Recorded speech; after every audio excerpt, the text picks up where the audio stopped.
Welcome to the Warrior Cast, for teens by teens. Do you want to change the world? Don't wait. You're never too young to make a difference.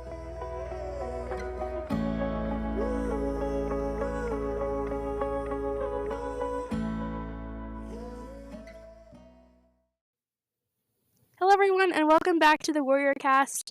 I'm here today with Leah Bixler for take 2 because our last recording was destroyed due to technical difficulties. So we're back and we're having another conversation about Gen Z and our different experiences with the generation, differences between the modern and our parents' world. And so yeah, welcome to the podcast, Leah.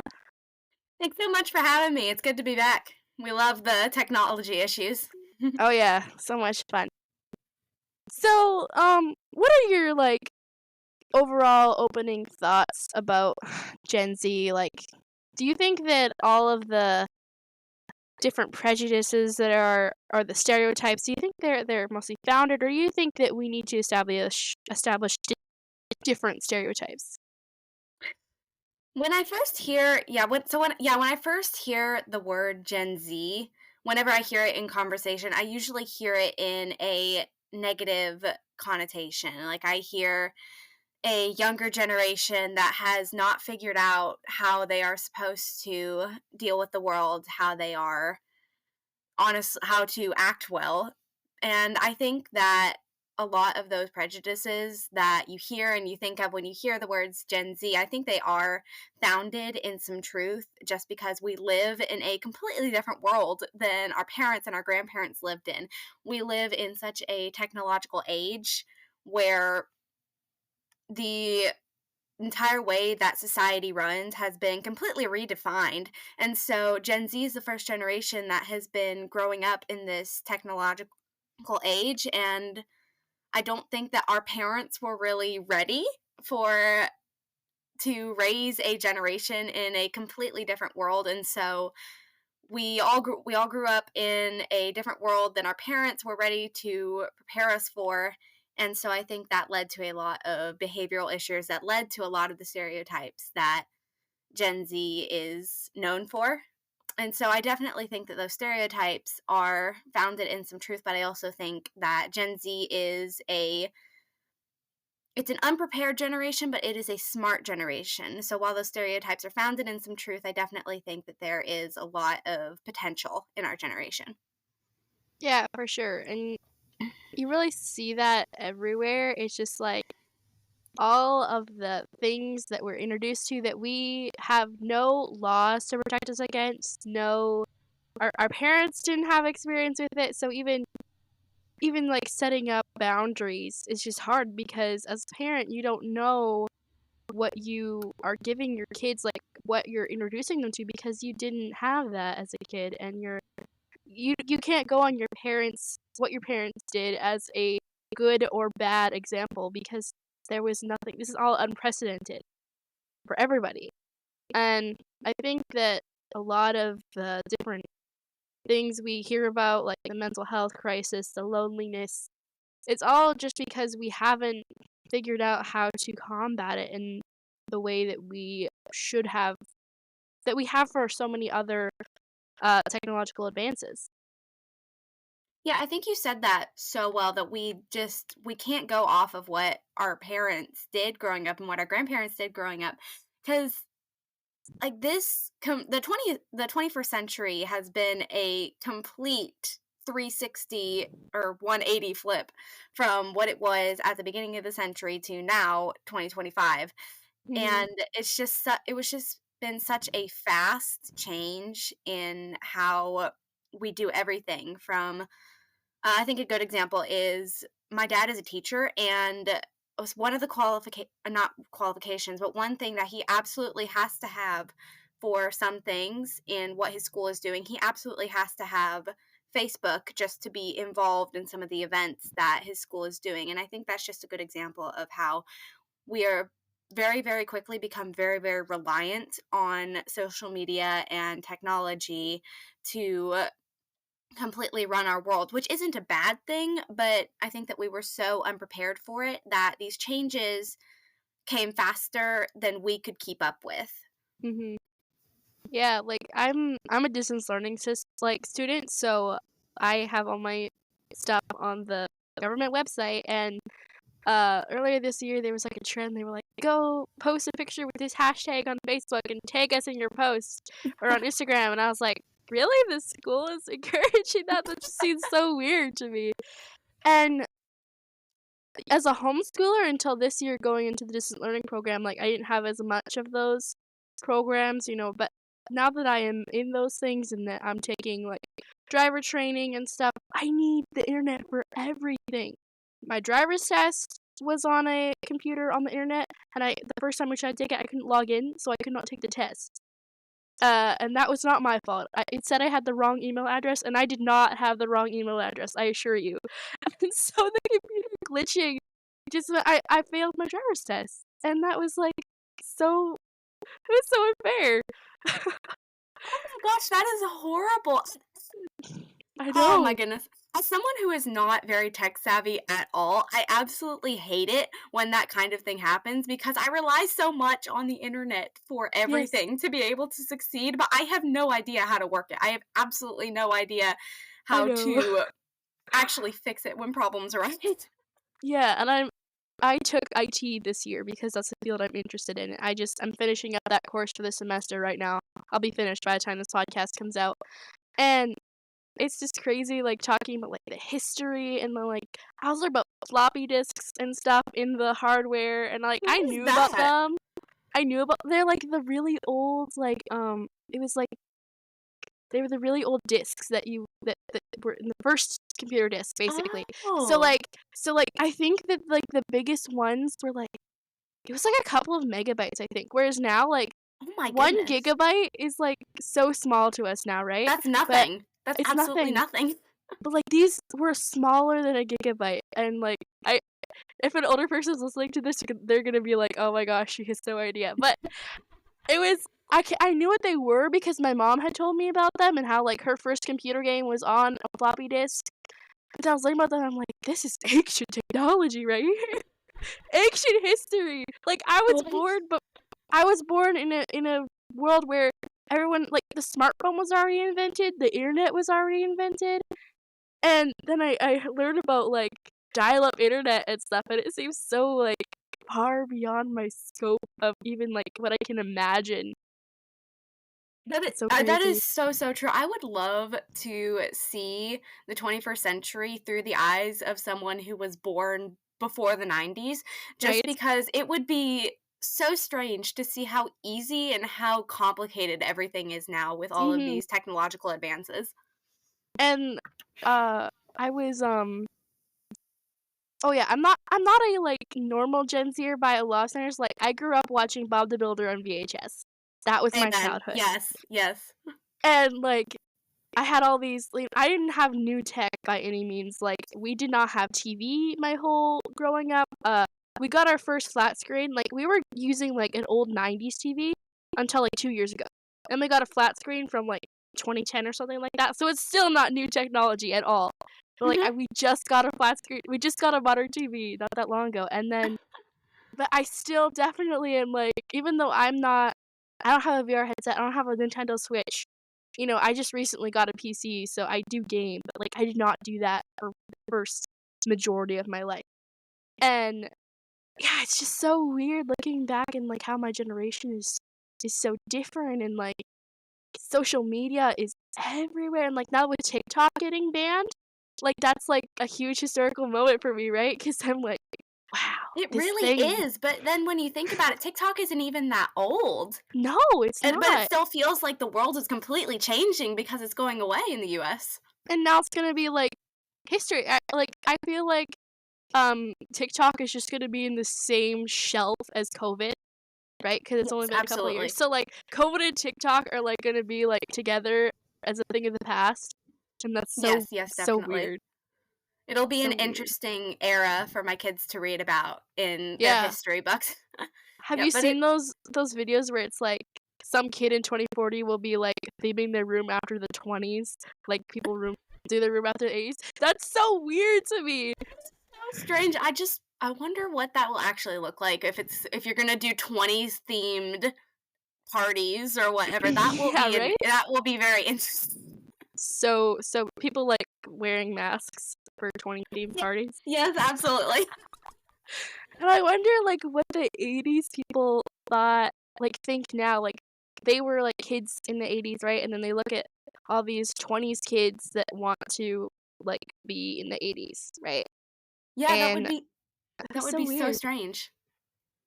Yeah. especially since, like, I feel like Gen Z just gets bad rap for being like, "Oh, we're such a terrible generation. You're so lazy. You're so, like, all your slang, and you don't even speak real English." But '80s slang was pretty weird too. '90s slang was pretty weird. Like, I feel like if in a couple of years, technology is gonna be so wildly different from even what we have now that we're gonna seem old-fashioned, right? And that's just Absolutely, yes. I heard someone say once, I don't even remember where I heard this, but I heard someone say that things like artificial intelligence, social media, smartphones, they are the clunkiest and the most slow moving that they will ever be. And mhm. with how fast things are progressing right now, it will be interesting to see in 10, even 5 years where we're at and how much of a sci fi movie has actually come to life. Yeah. So that'll be fun. Right now, my biggest concern is that they changed the Instagram grid from being squares to rectangles. Really? Oh my Yes, they gosh. did! It's been square forever, and everybody's mad because their grids look different. That is so weird. I know, it's like, it's always been square my whole life, and now it's rectangle. Is this the future? Are we This seeing is the the future? future. Yep. Yep. This is our dystopian world where Instagram is rectangular and We need our squares TikTok is back. meant. Yes. They're gonna be circles soon. Oh gosh, that's terrifying. That's actually terrifying. That'll be. Oh my goodness. Like, it's so weird with TikTok getting mad to me because people are so like, "Oh, it's so terrible." Like, Instagram is so awful because, you see, like, it's gay blames for, like, the depression, for the body dysmorphia, those kinds of things. And then TikTok getting banned, and, like, I feel like there's so many conflicting voices about that, like, "Oh, it's getting banned because there's, like, it's owned by China and there's people spying on us." What is Meta doing? That is a very good point. That I've thought about that before. How TikTok is no different from all of these other social It's just media not apps like American, YouTube. so Exactly, they yeah, I can't think control it. that's the one problem is that it's not American, and I don't really know how I feel about TikTok being banned, but it's doing the exact same thing. It's all of these other social media algorithms scanning your reactions, listening to your conversations. We sound like conspiracy theorists when we say that, but we know it's happening. It's the same thing that's Yeah, happening. It's just not American but, like, owned. people don't care. If they like, I know Mhm, people who won't use TikTok, and they just use Instagram and YouTube Shorts for their mhm, TikTok content, and that's what they do. But 90% of the people on TikTok know all those talking points, but they don't care. mhm. They're like, "I want TikTok," which Exactly. that's your choice. Like, it's your data. I don't like whatever. I don't use TikTok, but that's mostly like I would use it as a content creator, Mhm. but you cannot get monetized on TikTok in Canada. There's no money in it. So, like, That all is the still so wild to me. I That know. it's just It's the crazy. same a lot of the platforms actually have really weird monetization in Canada. Um, yeah, like this What is that, by the way? What is the purpose of that? monetization, For the in Canada, why is there weird I have monetization no idea. laws? I've meant to look into it actually because I don't know. I was assuming that TikTok didn't get monetized because of the ban. Well, like, I feel like it's just kind of been half banned in Canada this whole time, with the no monetization. Either that or the Chinese government just doesn't like Canada and they don't want the monetization, or we don't have a big enough. Like, I feel like that any of those big companies are like, Canada's like only 8 million people. We're not gonna bother. So sad. I think no, it's not 8 million. There's more than that. But that's what I like to think about sometimes. It's like the population of New York is as big as the like all of our major cities. So wild because there's so much. Because well, I will look at a map and I will see Canada right above the U.S. and I'm just like, dang, Canada is big. They must have so many people, and then I remember that a lot of it is a lot of frozen tundra, and it's just yeah, it's just so crazy to me. It's funny because the population of Ukraine is 36 million, and we're 30 million. So there's 6 million more people in Ukraine, or there were before the war. And they're like a postage stamp compared to us. The Ukraine is the size of Texas. Smaller, actually. Oh my goodness. I thought it was I bigger know. than that. That's actually so crazy. Figured out that you can fit like something like 2,500 Texases. No, sorry, you can fit 2,500 New York cities into Manitoba, the province of Manitoba. Whoa. 2,500 That square mileages of New comparison? York. That And then comparison is crazy. there's only 1/4, like the like New York is 1/4 of the population ish of Manitoba. Whoa. I know, it's Oh, so weird. that is insane. I Oh know. my gosh. The population is so weird. So like as soon as you cross the border, it's just like triple the amount of cars. It's crazy. And like we Wow. wonder why like our road system is so bad and stuff. But, like compared to the tax base that you guys have and versus the tax base that we have and how much space there is. Oh my gosh. We're gonna have Yep. to change the topic of this to just the state of the modern world. Honestly, yes. Yep. We're doing a recap of every country. Yeah.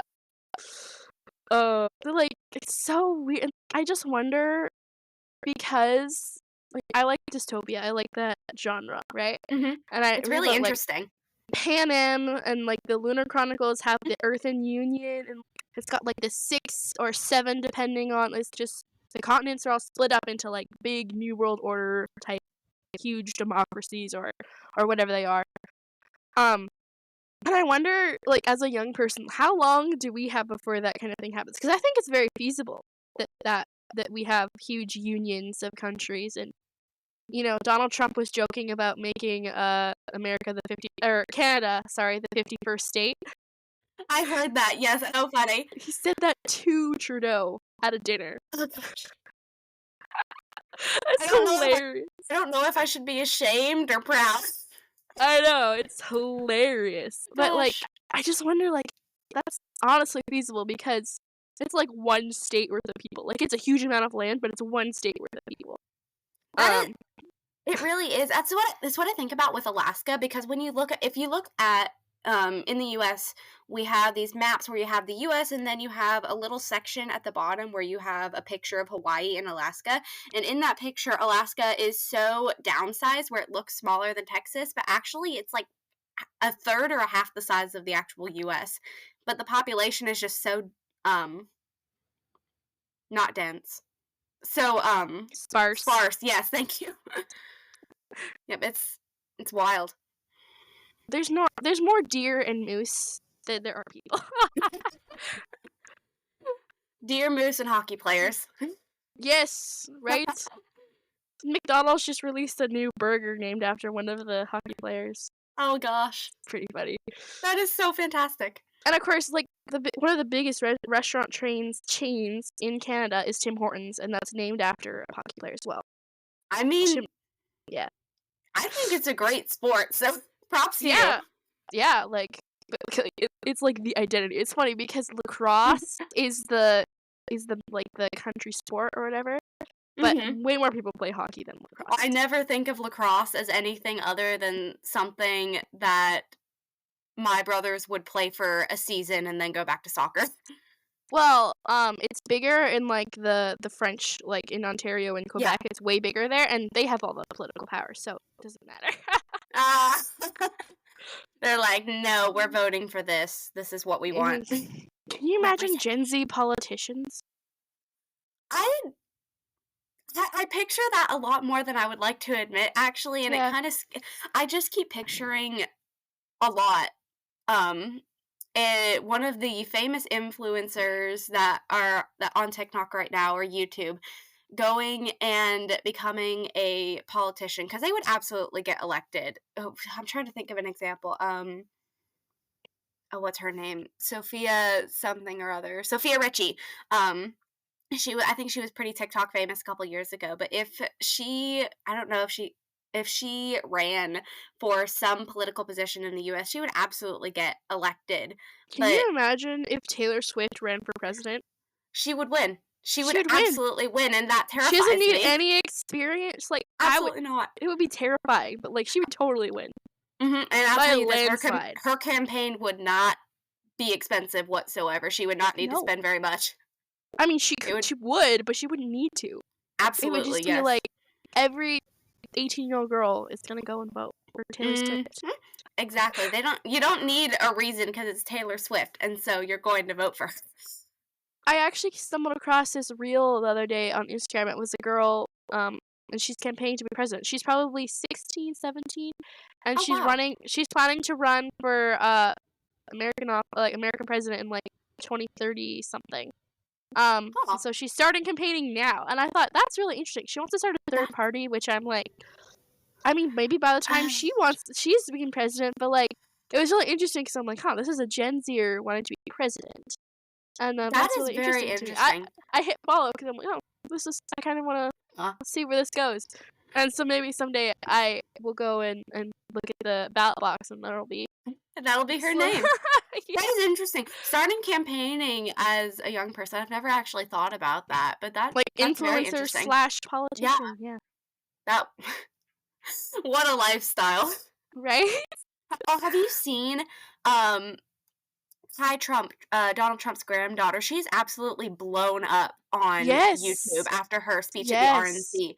And I absolutely love her videos. I think she is very cool, but it's so interesting because she seems like such a normal person, Right? but her lifestyle is so vastly different. So it's such a Mhm. weird combination of, oh, it's the future president's granddaughter and she's an Yeah. influencer. I've seen edits of his sons and his grandsons too. Like people are Yes, like, yes. "Oh, he's hot, but he's Trump's son, so I could never be interested." I'm like, "Really? That's okay." Banning Trump. I mean, if that's the red flag. Oh Oh my my goodness. gosh. Yep. So much weird stuff. Like I imagine if I've seen some pretty viral Trump TikToks, which is funny because it's Mhm. getting banned. But I feel like it's just so like I feel like it's so weird to ban it now. Like all the Mhm. crazy like political stuff that's happening right now, like with the wars and everything, it's like as much chaos needs to happen right now before they get out of office. No, seriously, I am 100% convinced that that is exactly what is happening. It's like, okay, we're about to leave. What all can we do to It's mess up the economy? I saw a Babylon Bee article. It was the top. As soon as you mentioned the Babylon Bee, it's just like, oh boy, where are we going with this? yeah. But yeah, I saw a Babylon Bee article. It was like the top 10 ways that Biden is trying to mess up the economy before Trump takes office. It was very fun. Sending another. No, it wasn't even Joe Biden. It was the top 10 ways Jill Biden is trying to finish off her presidency. And well, Jill. yep, she's so she's very Jill. Yep. That's all I have to say about this. I love her feud with Kamala though. It's hilarious. Like as a No, spectator, that's so fun. Yep. it's just like I love the American elections because it does not affect me. Like it affects me, but it doesn't. And so I Mhm. just love like the dogfight, just like watching. And I have like zero stake in it. Like obviously, whatever happens in the States, it's gonna translate over to Canada in some way. Yeah. But it's hilarious, and I don't It have is to very nearly fun. like I can look at it and not be nearly as anxious as some people, right? Because I'm just like, this is hilarious. 100% with you on that. I live here and I think it is better than any reality TV Right. show I have ever seen. Forget keeping up with the Kardashians. We actually need people filming what is happening in the White House during the Mhm. election season because that is Absolutely. wild. You want the hidden cameras. Yes, absolutely. And it's really interesting the different angles the different politicians take, and like Kamala's going after like Mhm. the feminists and all the young people, and then I love her ads trying to go after the young men because Uh-huh. they're so tasteless. They're so Uh-huh. bad. It's absolutely awful. There was one ad where she was it was this, I don't know, 20-something-year-old dude, and he was sitting in his room on his phone, and this Republican senator comes in and goes, "You're not allowed to be watching that," because he was watching, porn, and that was Yeah. the pitching point, that if the Republicans get into power, your porn's gonna be taken away. I That was love the that pitching ad. point. I saw that, and it was like, and even as like as a girl, I'm just like looking at that. I'm like, if I was a girl leaning towards the liberals, I would see that and go, nah. Yep, yep, Like pretty much. pitch points towards girls won't affect guys in the same way that pitch points towards guys will affect girls. I feel like Exactly, it's yes. pretty rule of thumb. And so it's just like I see this, and I'm just like, this is the most tone deaf thing I have ever seen. Uh-huh. It's Especially absolutely awful. especially since like Gen Z boys are just like there's a revival going on. Apparently it's like the highest Yes. rates of especially in the Catholic Church, just church attendance from teen guys is just skyrocketing. I'm like, hallelujah. Honestly, yes, Okay? and it makes me so happy as someone who is getting to the age where I'll be going into the dating pool soon, and I'm just like, Absolutely. these guys are actually getting their lives together, and it's also really interesting because this, religious revival has been, um, a lot very much a part of the Catholic Church, not just Mhm. the Christian church in general, and I'm not entirely sure why that is, but it's very interesting how many people are coming to the Catholic faith. I think that people are really encouraged by the more stiffer doctrine because like so many Protestant churches are so flimsy and they're so shallow. This is And very true, yep.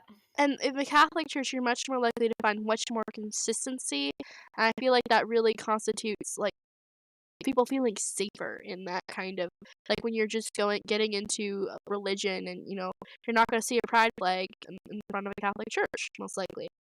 And, like, I don't agree with the Catholic faith in every way. I'm a conservative Protestant. I have a church that I go to, but it's a super conservative church. Like, I get that that's not everywhere. Like, not every community has like the super staunch conservative Protestant church. They just have the Catholic Church. Or there's just so many non-denominational churches, so many united churches, so many of these wishy-washy uh we don't really know what we believe. You can come and believe whatever you want. We're not going to judge you. I feel like people are done with that, especially young people, because young people want that staunchness, right? They want to know what they believe so they can defend themselves. Yeah, that is a very interesting point, and, like you said, you grew up in a very, very conservative church. For me, as someone who has always been a part of a non-denominational church where the worship pastor is wearing a hoodie and jeans to church every week, and we have all the flashy lights and the gadgets, and our youth ministry is terribly, terribly corny in respects to trying to target the young people. Yeah, but it's very interesting because do you see all these young people flocking to a more traditional denomination of the Christian faith? And I think that's actually so encouraging because they they aren't afraid of the Mhm. Christian faith anymore. They're actually diving in and Mhm. they're not fearing tradition, they're not fearing um conservative values, and I think that's Mhm. really cool because like you said, they are searching for security, they're searching for something solid to believe in, and I think that's really cool. Yeah. And for me, like, I came out of a church where women wear skirts and they wear head coverings, and that's how we worship Jesus. And I definitely see, as growing up in it, I see the value in that. I see all the different perspectives, but I've definitely become a lot less. I still go to a very conservative church. My mom keeps wearing head coverings. I'm not because I don't have the same personal conviction she does.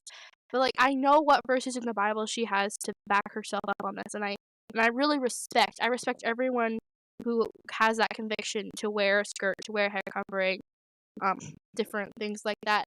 And it's weird for me coming out of the super conservative to kind of less conservative, still very conservative compared to what most people have. And then there's this other family who came from this super liberal, um, it's like a what is it? Pentecostal, I think, church. It's the That biggest sounds church. about right. I could be It's the wrong about that, biggest but that church sounds in the right. city. I think it's Pentecostal. Yeah, it's Pentecostal. That's what it is. Yeah. And so like it's the biggest church in the city that I live in. And they came out of it, and they came during COVID. They stopped doing.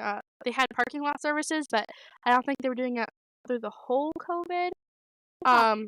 I'm not 100% sure, but anyway, they came out of it, and so they're coming to this other church, and for them, they came out of that church and they said, you know what, we weren't being taught the whole truth of the gospel, Oh. and we weren't being taught the truth of of of the Bible, really. And so they came out during COVID. They read their Bibles and they said, we can't go back to this church, even though like the wife was the sister to the worship pastor there, and like they had a lot of family. They'd grown up in this church, but they said, you know what, we're not being told the gospel, so they left. And they came to the church. So like it's really interesting for me to meet in the middle with those people and be like, yeah, you know what, like this is what we believed and this is not what we believe now, and like, oh, this is what I believed, and like it's such an interesting because I'm kind of backwards of what most people are, and like this revival is people coming out of no church into like the Catholic Church is pretty conservative. Um and of course there's different factions of the different people who like, people who are with the Pope, people who aren't really. There's a lot of chaos in the Catholic Church right now, but I think Yeah, the that's Catholic part of. Church has their own little culture that I really, Yeah, really enjoy absolutely. watching what's happening there. It's Yeah, very fascinating. yeah, and I have a lot of Catholic friends actually, and there's a lot of Catholic people around where I am at, mostly like generational and not necessarily practicing Catholic, but like people who grew up that way, whatever. And yeah, it's just such a weird as a young person being conservative, I guess. It's Yeah, weird being that way and like being less conservative than I might have been to everyone else becoming more conservative, I guess is what I'm saying. yeah, that is very, very interesting. I think that's where you have to kind of find that area is kind of where you have to find the balance between the super conservative and Mhm. restricting and the super what when you think of the modern church, you think of like the big mega churches that have the hip cool events and the flashy Yeah. lights. But I think the real problem with the modern church is that they are so concerned with being a modern church Mhm. that they bend a knee sort of to the culture, and they will there's a church on every week I will go to my grandma's house for piano lessons there, and there is a church on the way there that it's being sold now, ironically, but that church has had a pride flag up for as long as I can remember. And they'll have all these pretty flowery signs on their little letterboard thing outside of the church. Jesus loves you no matter what. Everyone can be saved no matter what you've done. And just, it always reminds me that there are a lot of churches right now that are bending a knee to sin because it is the modern thing to do and they want to be the modern church. And so I think that's where you have to find that balance between being restricting and being conservative to a point where you don't respect people's personal freedoms and personal convictions, and being a church that just completely forgets everything, forgets all rules, and you can do whatever you want. So I think that's a balance Abs- that churches need to Absolutely. find. I don't know if you read. I actually did a post about this recently. I wrote a post about the modern church, and I called it "Selling Cheap Jesus." Yes, I read that. Yep. Yeah. I think we were having a Um. conversation about it. Oh, did we? Yes, Probably. that's I right. don't. Because you read Kyle Adelman's book, Not a Fan, and we were having a conversation Oh, about that's that. Yep. right. That's right. That's Yeah. right. Yeah. I have so many conversations with people. Sometimes I forget who was who. Yeah, that's right. Because he's your pastor. Yes, yes. That's It's yeah. Southeast Christian. If anyone's in the Louisville area, Yeah. look us up. Yeah. Yeah, that's right. So yeah, I was reading that book and I was thinking about the different, and it's really interesting. I really love his thought that he said about Jesus in his sermons would say things that would turn people away, and I think that that's something that the modern church doesn't want to do because like, oh, Jesus welcomed everybody, and he did, but he also wasn't babying them. He wasn't trying to whitewash the truth. He was saying, you are living in sin. You need to repent. and come follow me. Come be a fisher of men. Come leave your family, leave your plow, leave your livestock. Come and follow me. Leave all your sin behind and come and follow me. And I think that the church really just has the wrong idea of what that meant, and also about what young people want, because they're like, oh, we need to be hip and cool, and bow the knee to the woke, to all the pride, like all the political nonsense. But that's not really what even Gen Z wants, because we see that they're going to the Catholic Church and not to the churches of Christianity today. And I follow John Cooper's podcast. He's actually one of the reasons I started this podcast, and he calls it Christianity Yesterday. I love him so much. He's awesome. I love that. So Oh my gosh. I call it That is Christianity amazing. Yesterday in my head all the time too. So That is and absolutely amazing. I'm not trying to say that Christianity today doesn't ever have anything good to say, but a lot of its main staples have really bowed the knee towards the agenda that we see in a lot of areas today. And I think that that's really why, and like the stereotype that, like Gen Z is so open-minded, so woke, so like kind of crazy all the time.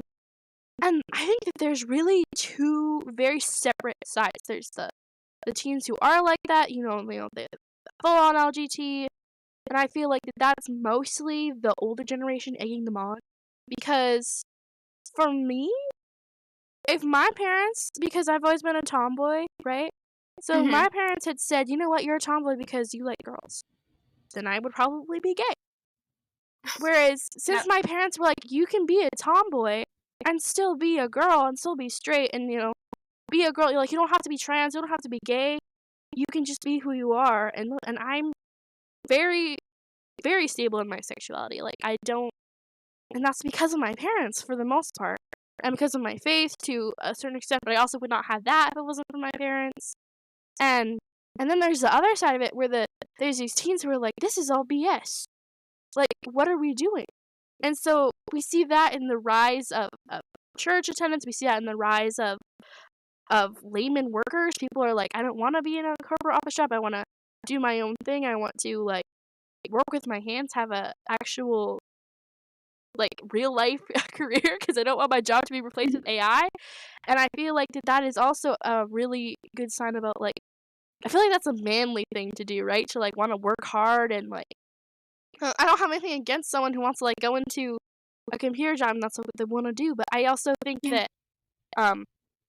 saying that you have toxic masculinity because you want to go be a construction worker, that's totally wrong. That is the most bizarre thing to me, because I know these blue collar jobs like construction workers, plumbing, housework. It's so interesting that people will say that you're toxically masculine for wanting to do that, because I love the idea of working those jobs. I love the idea of that because they are so useful. Same. And they pay really well. Yeah, and like you will always need a plumber. I don't care what kind of AI we have. We will need plumbers. Amen and we to will that. need electricians, and we will need carpenters, and we will need the drywall guy, right? Absolutely 100%. Yes, as someone who lives in a house with a bunch of kids, this is very, very true. Stuff breaks all the time. We're always gonna need people to fix those your things. dad, if your dad has a lot of kids, he needs to be part carpenter. Like Absolutely, that's yes. how it works. Yeah, if any parent who has a bunch of kids, they basically need to have a job in every field: nursing, doctoring, Yeah, absolutely. doctoring, yep, therapist, chef, all of it. Yeah, and I also don't think it's wrong for those guys who work those kinds of jobs to come home and want a wife who will cook and clean for them. That's my dream, Like to have. absolutely same. I want to cook and clean and be a mother. And Yeah, also like have all kinds of hobbies and like other things, but that's my dream. Like I don't want to go to work. That is not my dream. I want an author career. That's my dream, but like I don't want to go to a 9 to 5 because I want to be a Oh my mom goodness, and yes. I want to I don't know if I want to adopt, if I want to have my own kids. I don't know. It obviously depends on who I marry, what my health state is like, everything. But I'm like, I don't think that And I see all these women on TikTok just screaming about how trad wives are so awful and you're trapped in this toxic mechanism. I'm like, I think that's you're arguing against yourself. I think that you deep down, you are a woman and you want that too. You want that security of a husband who's gonna come home and eat your food and take and like see your kids and appreciate you for doing all this stuff for him. And if that's not gonna be perfect, he's not gonna come home every day and just say thank you so much for everything you do, because that's not real life. But Yeah. it is your privilege to serve this man who is providing for you, who is providing for your children, who is doing all this for you. And I think that deep down, that's what all women want. They want that security, they want that love, and they want to have that purpose. And but they're just stifling it because, like, oh no, I have to be a girl boss. I have to become a CEO. I have to do all this, make my mark on the world. But honestly, your legacy is not left behind by your 9-to-5 career as a CEO of a Fortune 500 company. Your legacy is your children, and your legacy is your grandchildren. It's not your pets. It's not your crazy salary that you got or your Lamborghini. It's your kids. And I feel like so many miss that. It's just so hard. They're like, I don't want to have kids. I'm focusing on my career, focusing on being famous. That's not what, you're only here because your parents, and you are your parents' legacy, and your kids are going to be your legacy, and so on and so on and so on. And I feel like it must feel so empty when you get to the end of your life. There's no one there to take care of you. There's no one there to see your legacy and to remember you. No.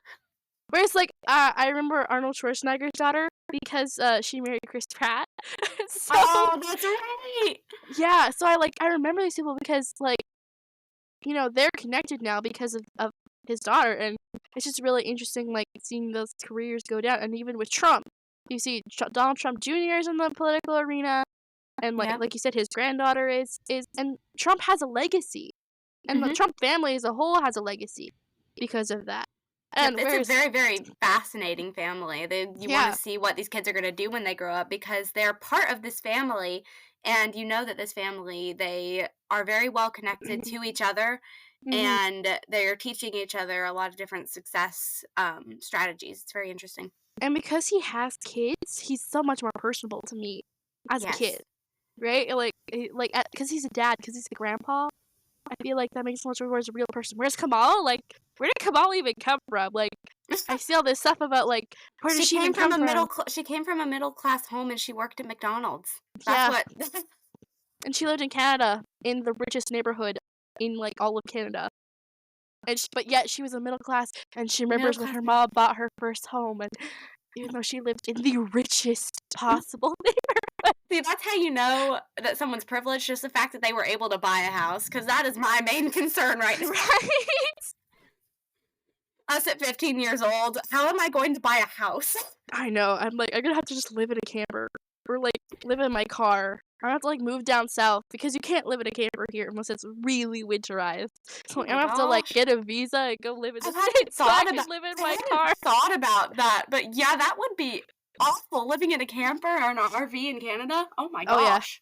Like it's really hard. People do it because they have to, but like Yeah. it's a really difficult thing to do if you're Hey, not if like Canada becomes a state, you can come down here, come to where right? it's nice and warm.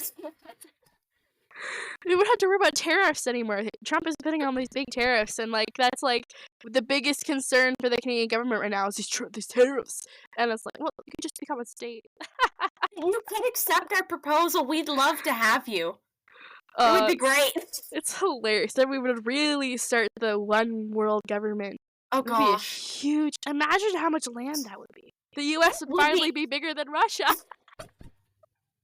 We made it. That's how you know you made it as a country when you're We still would not. You still would not have the population of China, but you would have the land size of Russia. Nobody wants that. Nobody wants it. No. Don't need that many people. And with all the unbridled immigration in both the U.S. and Canada, we can fill it up no problem. Honestly, yes. Y'all can get your visas, get your green cards, come live in the U.S. We're gonna have plenty of land. Mhm. Yeah, I'm sure the Mexicans really want to come and live in Canada. Absolutely, yes. In the tundra. In the tundra, yes. That's why we have so many, like, we have a lot of Russian and Ukrainian, like, Mennonites and different, Yeah. people from there, and it's been a long time, but people are immigrating now, but, like, a lot of it is, like, really old immigrants as well. But because they're used to that environment, they're perfect for Canada. And even, like, um, Japan, actually, latitudinally, is very similar to BC. Uh-huh. So there's a lot of Asian people in, British Columbia because it's pretty much the same, you're just basically straight across. That's really fascinating. Yeah, I always think of Japan as being, like, southerly, but No, it's so not. do I. It's actually in Well, the Northern Hemisphere. yeah, well, I guess when you look at a flat map, like It we have a totally bunch of throws flat you maps. off, yeah. Honestly, yes, we have a bunch of flat maps in our home, and so you see Japan, and it's like it's right there in the middle. It's like the same as Mexico, but no, it's actually the same as Canada. That's really fascinating. Yeah, have you ever seen those, the flat maps that are from, like, Europe? So Europe is in the right, and then the North America is in the left? Sorry, I actually, have opposite. seen Opposite, sorry, Europe is in the left and America's in the right, whereas usually America is in the left and Europe is in the right.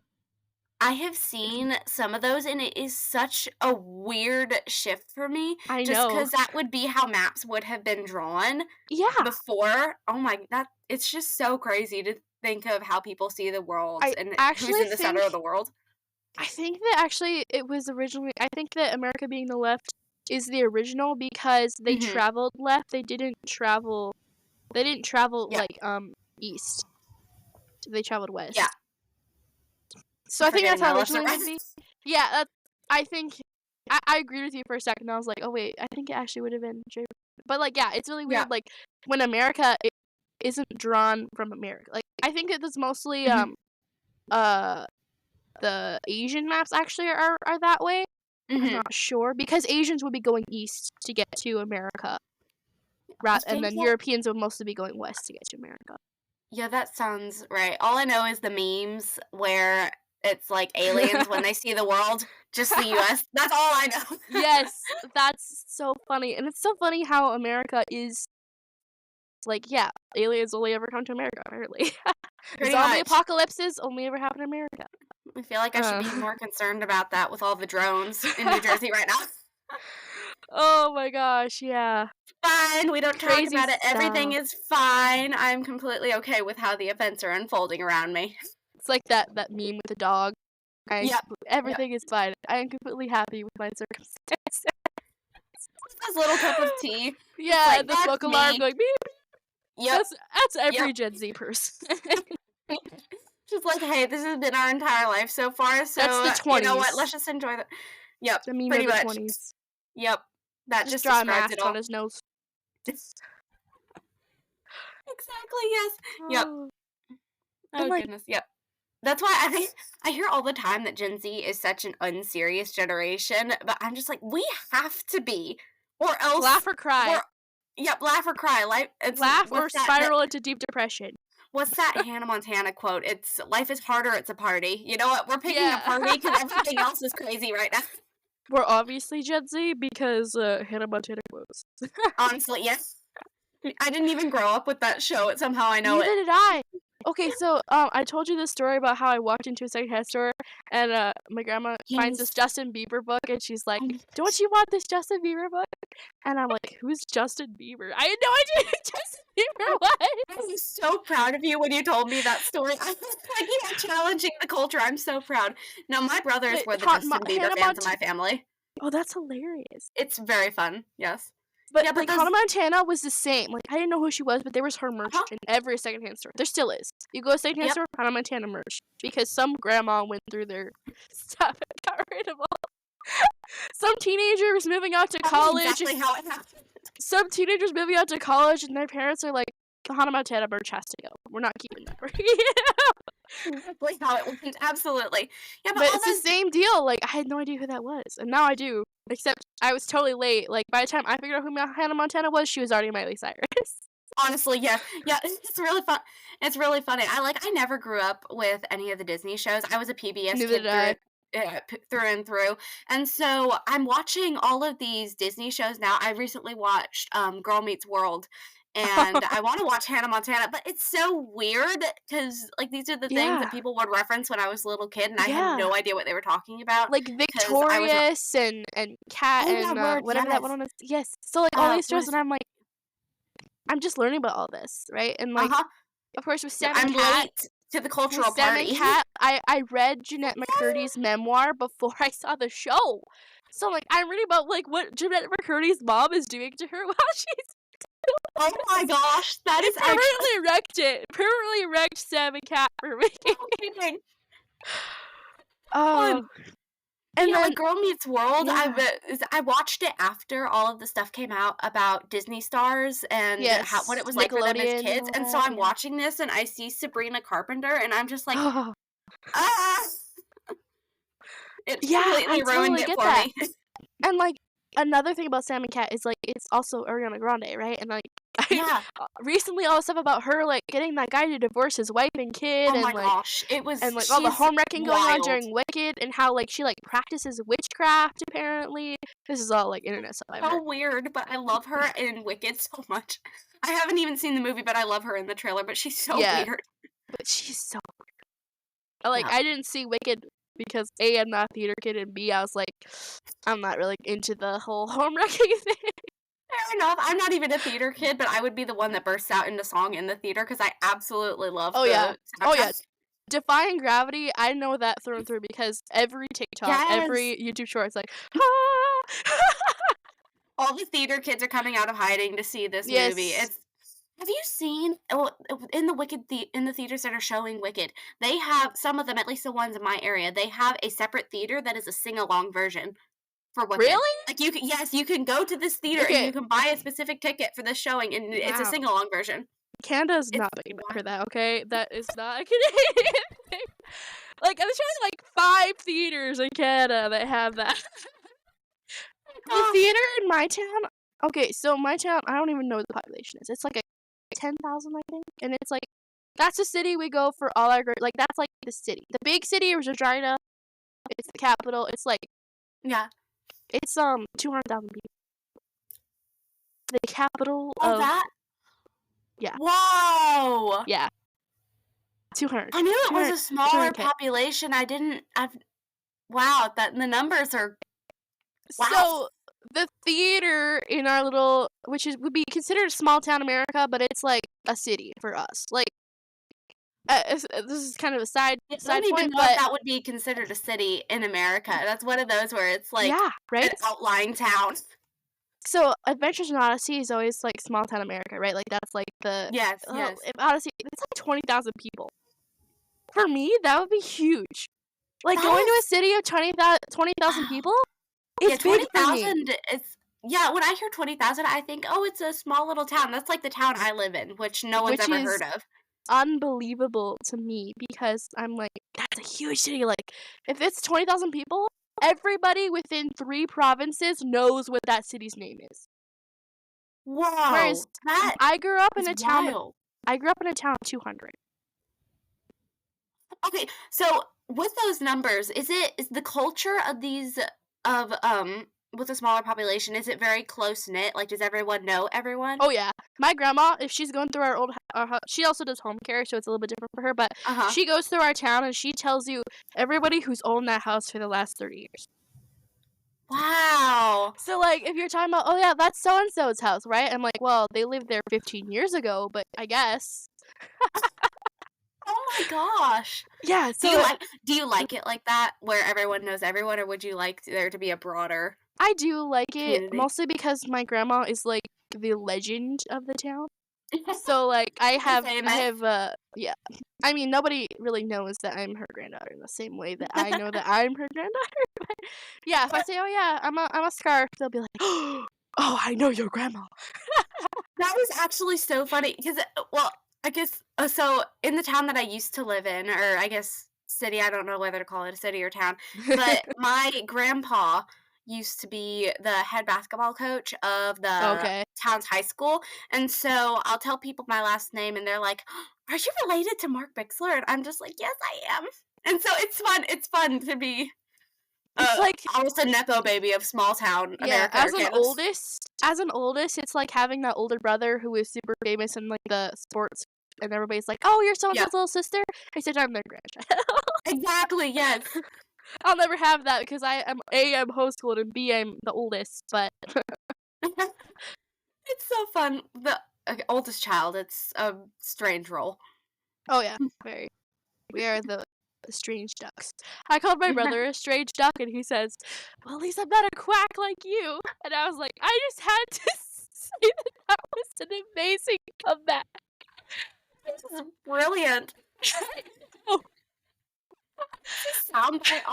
There's this soundbite on TikTok videos where it's like the kid makes some really sassy, awful comeback to his mom, and she's like, "I don't know whether to ground you or give you more privileges," because it was such a good comeback.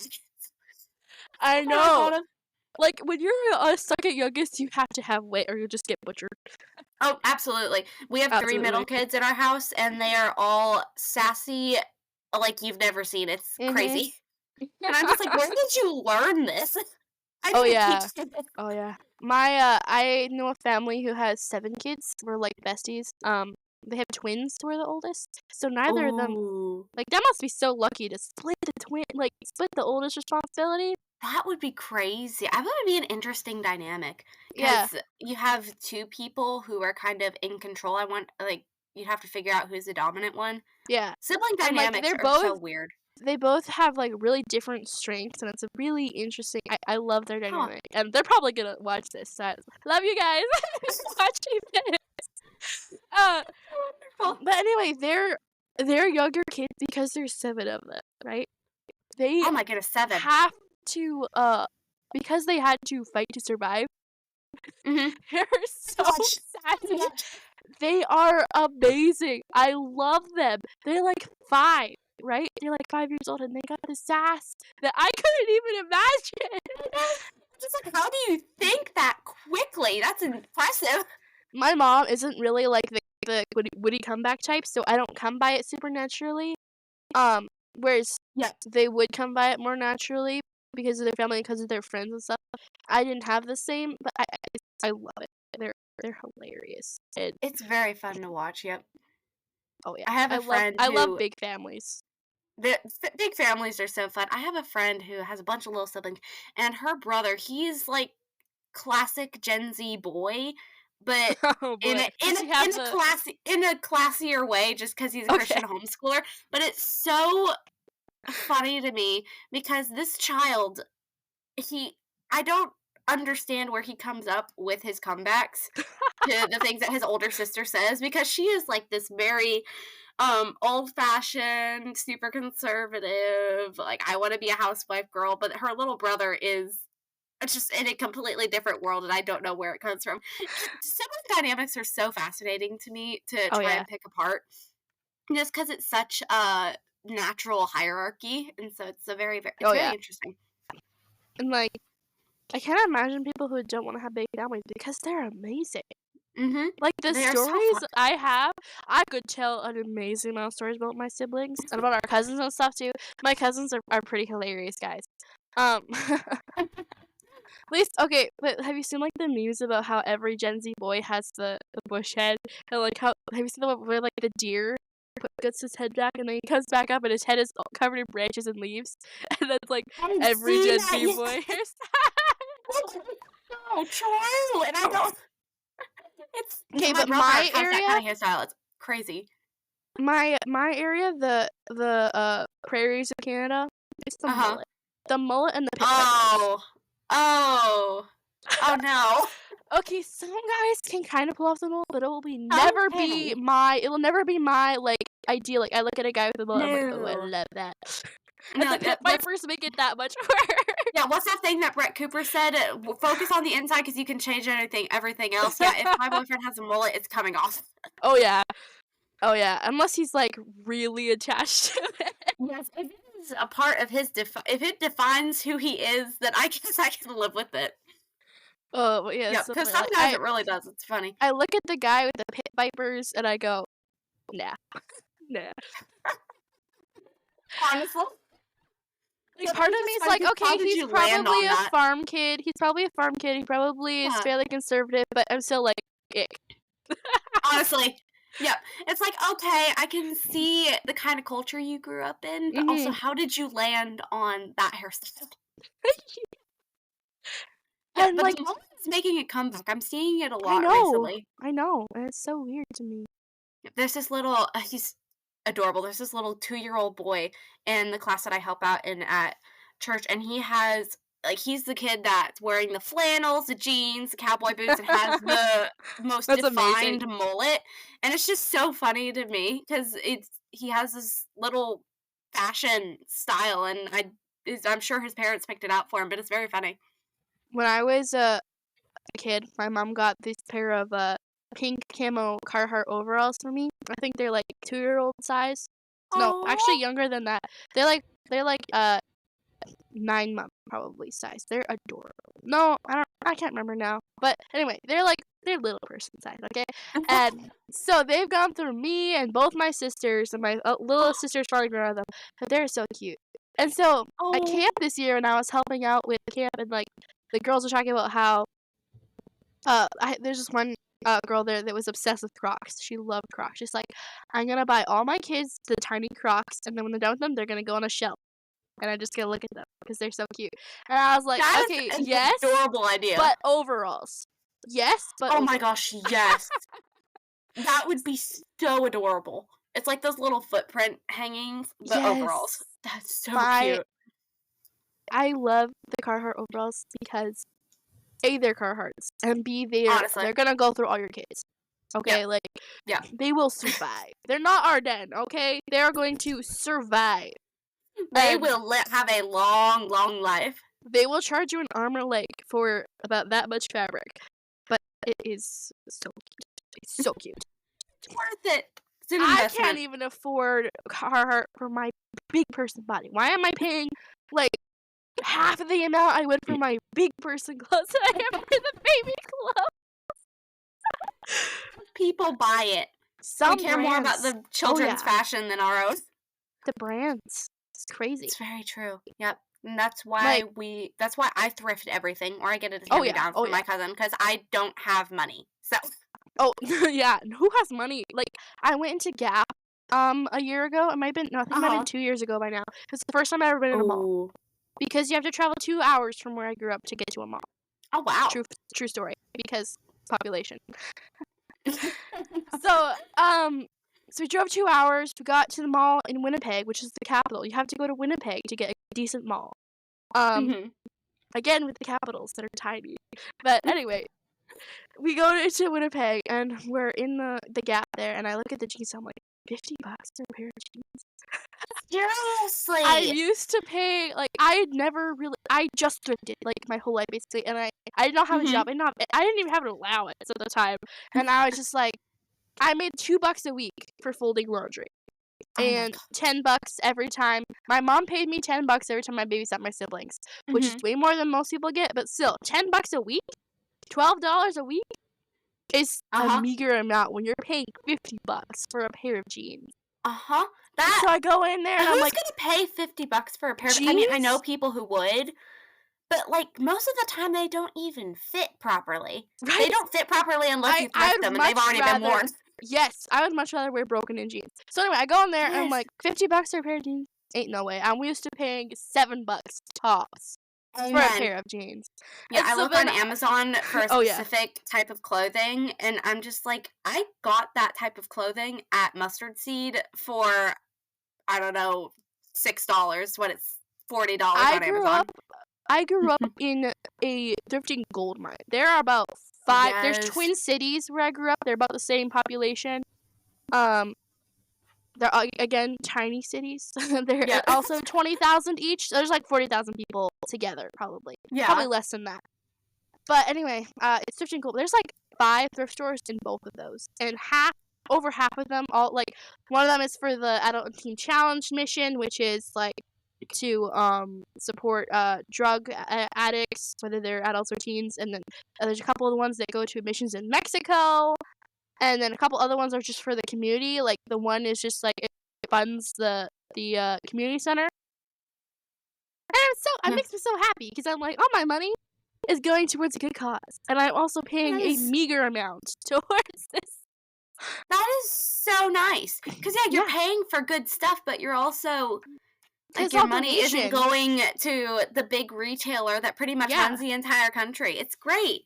like if you want to go to Child's Place or Once Upon a Child or like any of those bigger, even Salvation Army, there's none there. They're all the small ones, and there there's a couple of tiny chains, but most of them are just singular. And so then you go, everything's donated, so you know that all of your money is going towards paying employees. Most of them are volunteers, but paying whatever employees they have to pay, and then directly to the mission. And that's well, I just bought a new laptop too, so I'm like, how am I gonna afford? Like, I wish I Sweet. could Yeah. thrift a laptop. No, that would actually we need a technology thrifting store. Like, I've bought and refurbished stuff before, but I wanted this to be a computer that I kind of used for a while. And then I bought one, and then I was like, this is not the right computer for me. So my mom bought it for me because she really needed a computer. So thank goodness for moms, Hey, because that worked out. it was like my first big purchase, and I realized that I'd gotten the wrong one, and I was like crushed because I was like, "This is how big an adult is." So then my mom was like, Gosh. You know what? Our only computer is a refurbished PC that we got years ago, and like her laptop that she's been using is also." In Manitoba, you have a program called Computers for Schools. So whenever schools or offices go through and get rid of all their computers, they can go to this, and then they'll get distributed to homeschool families. So it's all like older tech, but it's like $50 for a laptop, $100 for a PC. So it was a really good deal. That So is that's where all of our computers until now have come from that. And hey, it's nice. yeah, but then the one she's been using forever from there, the screen, someone stepped on it and it's got little black Ooh. pixels going through it. Oh, dang. And sometimes the screen will not turn on after, like, it won't wake up when it comes out of sleep mode when you flip the lid open. So you have to restart the whole thing to get to her. So Oh, that's not she's like, you know what? And it's like the one I bought was a really nice machine. It's like a 1 terabyte drive. It has a dedicated graphics card. It's a that is nice. nice. That is It is nice. a really nice. And so I'm like, I really like this, but I have a custom gaming PC already. And I don't really need the power for this. And so I was kind of like starstruck by all the power that it had, but I was like, I didn't really need that. It's like kind of got greedy. And I'm like, after I was like kicking myself, like, I was so stupid. But anyway, my mom was like, this is actually kind of perfect because I've been meaning to buy a laptop. And this is, she's, and in the end, even though I bought a cheaper laptop because she bought it from me for less than I paid for, because that's what I would get if I sold it on the used market, Yeah. then I actually did not have any money left over. But this way, my mom and my brother and everybody will have a usable computer rather than the sluggishly slow office PCs that are like 10 years old that we've been using. And I'll get the laptop that suits my needs better. And next time, I will make better decisions about I like what you said about, is this what being an adult is like? Because yes, purchases. I love making purchases for myself. everything is 'Cause, so expensive now. mhm, Like, it's my terrible. big purchases used to be a $20 Lego set. Same. Like, that was my big purchase. It's like, I can't believe I'm spending $25 on a Lego set. Yep. But that was my big purchase. And now I'm buying $700 computers. Yep. For me, it was the $30 copies of the Lunar Chronicles at Barnes and Oh Noble. my gosh! Yeah, Books! it's Oh my so gosh! expensive. Thrift books. Thrift books is my savior, and I would not survive. I went to Indigo with my grandma to the same mall that I was talking about earlier because you still have to go to that long to get to a mall. And we went into Indigo and I'm like, they had the Lunar Chronicles there, so I'm like, okay, I'll buy them. But they were $15 each. Oh no! No! So I'm like, okay, I really, really, really, really want these, so I bought them because I actually had a gift card for Indigo too, so I didn't pay the full amount, but I didn't buy all 4. So I still only have the first 2. And I still haven't bought the other. It was like a year ago, and I You're still reading Winter right now, aren't you? yeah, but I got it I as an saw that. audiobook on Libby. Yeah. I need to get the copy of Winter because I want to annotate it because I'm writing a story that's similar, and I really want to mark it up Ooh, and keep similar stuff going. But yes. I don't have the copy, so I can't do that. And That's I'm like, so sad. I don't want to spend $15 No, absolutely per not. book. It's not. Like, I can It's afford like, it now. I love books, but they are not no, I'm not gonna spend that That much is an on one hour, book. because minimum Yeah, wage is $15 an hour, so that's an hour of work, which is not terrible, but for a book, mhm. For a buck, that no, no. like, I can afford those bigger purchases now, and I really like that for that because I have a job, and, like, Mhm.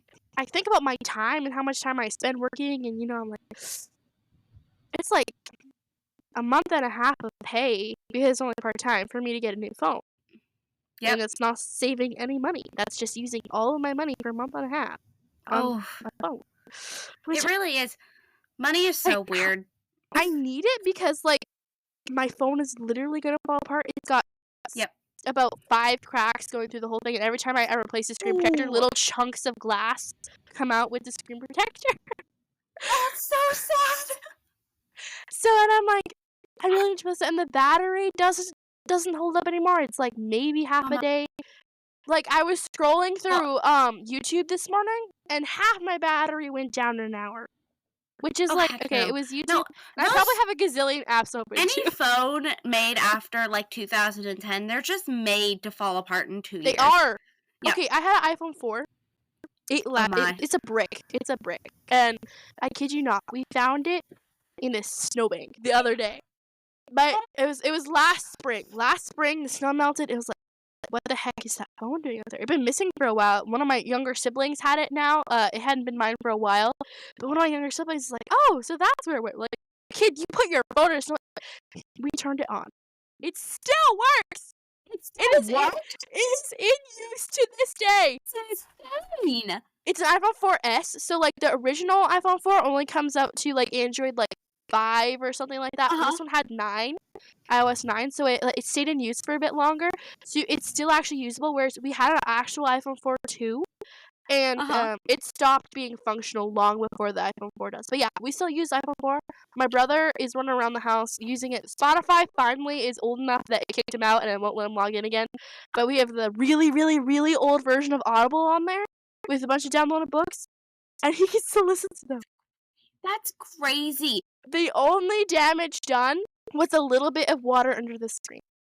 Whereas my phone that I need to replace it desperately is from 2019.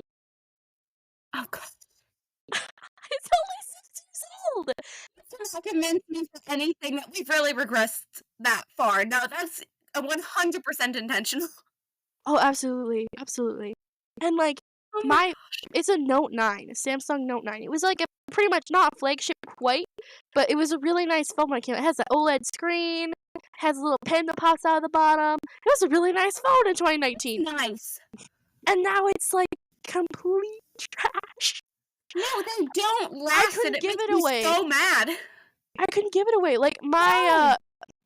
I got it 2 years ago from my cousin, or no, maybe it was, like, just a year ago, from my cousin. He gave it to me for $50 because the screen had already started cracking. Mhm. He dropped it, and he was like, "It's got burn-ins, the battery's really bad, I cracked it, you can have it for $50." I'm like, "Sweet!" And it served me well, but, like, it's not worth pennies now, even though it's only That's 6 just years old. oh my gosh. No, even in the last 5 years, the quality has completely been downgraded. I got my first phone, like, 5 years ago, and it lasted for a while, especially for a phone that was made after 2020, because 'cause they're only Mhm. supposed to last a couple years. Mine lasted for, like, 5 years. No, but my new phone, it's already, like, well, okay, so my old phone, I am incredibly clumsy with it, and so that thing got pretty much thrown across the concrete so many times, and so now my new but it never cracked. It was completely Oh, fine. But my new phone, I feel like if I drop it on a pillow, it's actually going to snap in half because that's just the quality that it is. I don't understand it. it's funny because that iPhone 4 does not have a single crack or chip in the screen. Oh my gosh, the fact that it lived in a snowbank for I how long? know. I don't know how long it was. I'm guessing it must have been a couple of weeks, a while. That's insane. You can't even find a charger for it anymore because it's the really old Apple charger that's like the brick, Oh you yeah. know? Yep. And it was like, I cannot believe it still survives. Right now, we don't even have a cord for it. We have to use, because the old iPods had the same charger, so we find Uh-huh. old alarm clocks or stereos that have the an import so you could plug in your iPod and play through your stereo. So we Uh-huh. find stuff like that has a connector and it will charge it too. And so that's what we have to use. We don't even have a cord with a block. We have like the old MP3 player. The fact that it works and it charges it, that is crazy. I know. And like I can't plug in my phone to my stereo anymore. I have to use Bluetooth. Ugh. I can't even plug my Bluetooth. headphones into it. And even the headphones are Bluetooth. Want the headphones in? No, well, I can on my phone, but the one I want to get, no, it does not have a headphone jack. Oh None my of the new gosh. Apple phones have headphone jacks. None of the new like nobody. The new phones do not have headphone jacks. Have not for a couple of years. And it's like, No. What about the people who don't want to use Bluetooth? right? My mom did not let me get Bluetooth. I only just got my first pair of Bluetooth headphones and earbuds. Yep. Just recently. Yep. Yeah, and I'm always going back and forth between, because I love my Bluetooth headphones. They are so nice. But I also know that the stuff radiating into my brain probably isn't good. It's just convenient. The fact that it doesn't even have a wireless option in most phones now is wild. That is crazy. Yeah. Okay, but the funny thing is, okay, I'm shopping for this laptop, right?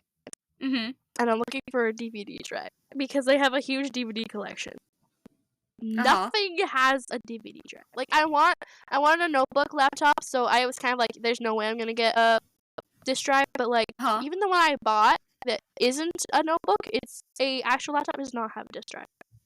And I looked, and I'm like, you cannot buy a disk drive. Like, if you want a disk drive, you have to go for a pretty low quality laptop. And of course, you can do external ones and whatever. But I'm just like, that's so weird. The technology. Like, I remember when disk drives were the staple. Like, right? Like that was my childhood. Was disk drives. And the external ones, like, they do not work. I have my Chromebook that does not have a disk drive, but the external one that I tried to use, it's not compatible at all. Yeah. And I just don't understand. The Chromebooks often don't even have a video port. Like, they only have, like, I have a Chromebook, and it only has one USB port. Everything else is micro USB. Or, actually, no, it's mostly USB-C. There's 2 USB-C ports. And then we got, before that, we had an old Asus, like, it's one of the ones that you flip all the way over. It was a Windows one. But it did not have any USB. My mom had to get a micro USB adapter and plug it in so she could use a flash drive. Because she could not use a flash drive on it. So dumb. Why are we doing this? So, of course, the Chromebooks don't have HDMI, right? Like, no. The thing about my Chromebook was that it doesn't have HDMI, so I can't, if I go to a hotel, I can't plug it into a TV. But it made me so sad, because why doesn't it have HDMI? That's something everyone uses. It's funny because I only recently, the first time I used HDMI was when we got this new, when I got this new computer, actually, because, or no, it might have been, no, it was actually when we got our new TV, because the HDMI goes from the DVD player to the TV. It's an HDMI. Actually, it might still be the 3 plugs, actually. I might be wrong. It might be like the 3 color plugs still. I think that's actually what we used. If it wasn't, then that's what we used up until that point. But anyway, for a long while, the TV was in the basement, so upstairs we had a computer monitor and a laptop, and so we would watch Heartland on this laptop. So we could sit, because our couch is like a square, but one side was missing. So then we could sit, so the people on the right side could watch the laptop screen, and people on the left side could watch the monitor screen, and because we had them flipped. But we did not even use HDMI. It was the one with the pins and the screws. I don't remember. It's not DVI. It's the other one. I honestly have no idea I know what you're talking about. I always call it a dinosaur clip, because that's what my cousins called it. Was a dinosaur clip. But anyway, that's what I used. Like, I didn't even use HDMI, and now everything is wireless. Like, HDMI even is outdated. That is so true, and it's so weird because HDMI isn't an old thing. No, like that's a Gen Z, late millennials thing, and now it's just old. Everything is Bluetooth. It's awful to me. And even having a DVD collection, I feel like it's still pretty normal. But everybody uses streaming services. So in a couple of years, like when I have kids, it's gonna be like when my mom put us on VHS, right? It's gonna be the same. Honestly, and having CDs, I honestly like having all my music on my phone because I scratched every CD that I ever owned. Absolutely. Like, the fact that those are old, that's what I grew up with. It's crazy. I had a huge CD collection when I was 12 because I had a stereo and I used Spotify, but we only had the free version back then. So I just had a stereo, and I just had on my music. Whereas now, I don't even have a stereo in my room anymore. Most of my Uh-huh. CDs are either in the car, or I Mhm. gave them away. Like, I put them in a secondhand store. I gave them to one of my friends who still collects CDs, and I'm just like, I don't use CDs anymore. You can have, Yeah. I got Hawk Nelson's Diamond album on CD, and that was like the highlight of my Christmas. And then I gave it away because I was like, I can listen to this on my phone anytime. So Exactly. that's what I It's do. so easy. Yep. The CDs used to be the highlight of our Christmas, and now, I know. another year of Spotify Premium. Yeah, right? Wild. In Canada, they're introducing a streaming tax to make streaming services even more expensive. You're kidding. No, I'm not kidding. I thought taxes were bad here. That's awful. Oh, anyway, Oh my so gosh. I'm on Spotify Duo with my mom to try and get a discount. The discount is very small. She's paying Oh, like it used to be $12 a month per account, and it was like okay. 15 for a Duo. Oh, Now I think she's paying over 20 for the Duo now. Yeah. that's no. It's been upped twice in the last year. At least Oh my twice. gosh. She keeps telling me, "Yeah, I got another alert that they upped the price again." And I'm like, "Really? No. Again?" It's like again. That's no. And we don't No, do it's just streaming funny. services. That's our only Uh huh. one. Uh huh. That's so Yeah. expensive. No, streaming services, and you forget, and when you have these streaming services, you will often forget that you even have them, but you're still paying for them. They are so expensive. Mhm. Just no wonder that And so many everybody people has their are. own one now. So, Mhm. like, if you wanna watch I love Transformers, so if I wanna watch Transformers, I have to go to Paramount. If I wanna watch Disney, or, like, Marvel or anything, I have to have Disney Plus. If I Yeah. wanna watch some Netflix rom-com, I have to buy Netflix. If I wanna watch, Blue Bloods, I have to get Amazon Prime. And it's like, that's a million different, like. Yeah. I'm to the point where I just pirate everything. If I want to watch something, it's just like not ethical, but it's the only way that I can watch any movie now because there are so many streaming services that I just don't have. I just scout I just scout the secondhand store until I find a DVD version. Yes. Yes. Then I don't watch it.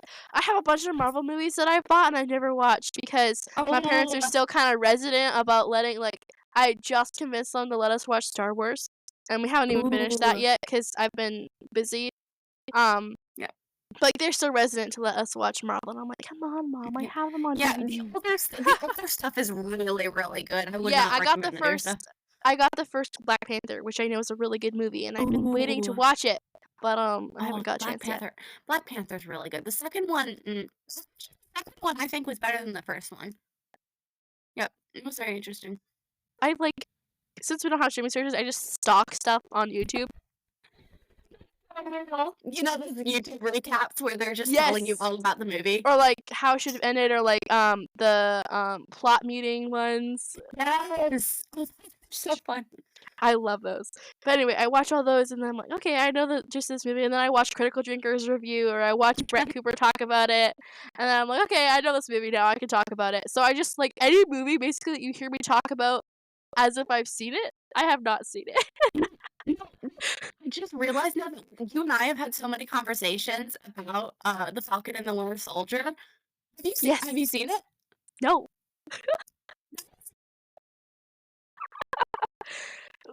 We were just talking about Emily in Paris, and like Yeah. about those are different ones, and I were like, I've never seen them, but I know about them.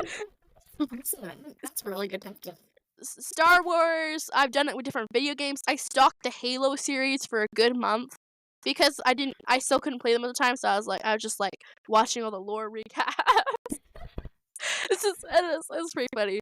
YouTube Yeah, recaps are where I got my sense of culture, pretty much. yeah, oh yeah. Brett Cooper is like my personality. Find my entire brain chemistry. Oh yeah, oh yeah. Matt Walsh too. I listened to Matt Walsh. I'm Yes. wearing flannel right now.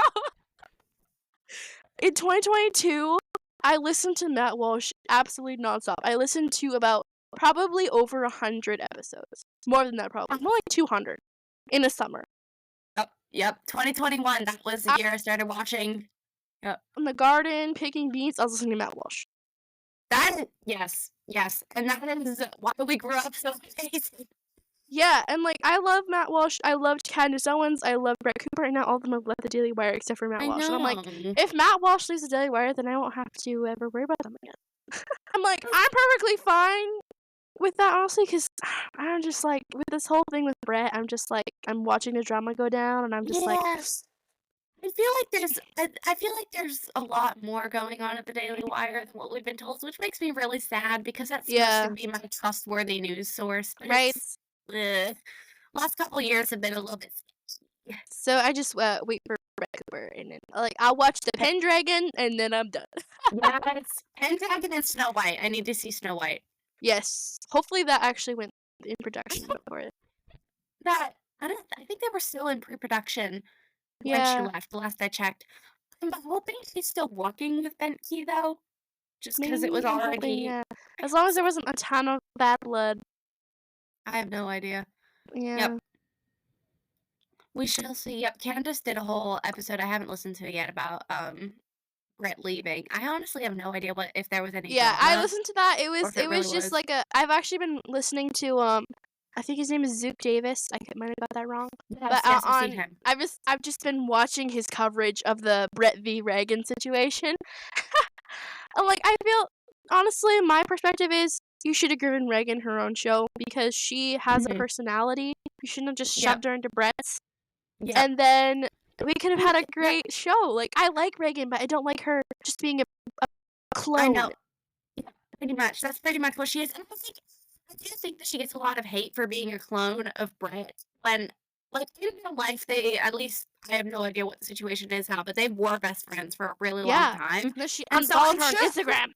Oh my gosh. wait, does it really? I Yes. think it's clickbait. No, she did. Cool.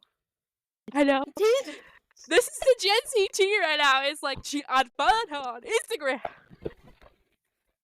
Not what is some 90s drama thing where you would see where this would happen and you knew they weren't friends and you Michael found out Jackson. That's the only thing I can think of. It's like that was the clickbait back then was Michael Jackson. Yep. Like, Oh. before clickbait was invented. Speaking of Michael Jackson, Justin Bieber was unfollowing a bunch of people on Instagram, and it was stirring up some stuff because Interesting. with this whole thing with like Diddy blowing up I was and all actually this gonna say, stuff. I was gonna say, because with Yeah. everything going on with Diddy, I wonder if that's got So something to do with it. he unfollowed Usher, who like made him, right? Like Usher Uh-huh. was like the guy who liked him. Well, we all know that He Usher's involved unfollowed. in something. Oh yeah, oh yeah, oh yeah, oh my gosh. Yep. But yeah, like we got the unfollow on Instagram. It's Um, going crazy right now. that was when they unfollowed Graham. That's I Okay, love it. just so everybody watching this podcast knows, I'm gonna be unfollowing a bunch of people on Instagram when I get my personal Instagram, and I'm not unfollowing them Okay. because I hate them. Okay. If you follow my Instagram and you see that I follow a bunch of people, I haven't reached that level of fame yet. But that's why, because I only have that Instagram right now. Lauren's in a secret nepotism circle, and she's unfollowing a bunch of people because Yeah. there's a bunch of drama going down. Yep. Yeah. Gotta next podcast will be me and Leah spilling the tea about why I Oh yeah. unfollowed all these people. That's like it. Just listing off personal offenses one by one. Oh yeah. This is the Lori tells all.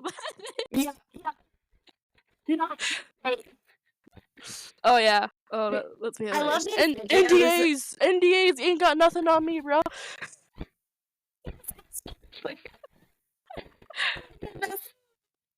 This is the I next love- generation of influencers. Oh yeah, I would love to be not so much a political influencer, but like just like talk about stuff because I love A talking. lifestyle influencer. Kind of. I don't have enough of a lifestyle to influence people. I just let people influence me, and I honestly I see myself kind of more of like a Joe Rogan because that's kind of what this has turned into. Yeah, I really like that because Theo it's just Vaughn.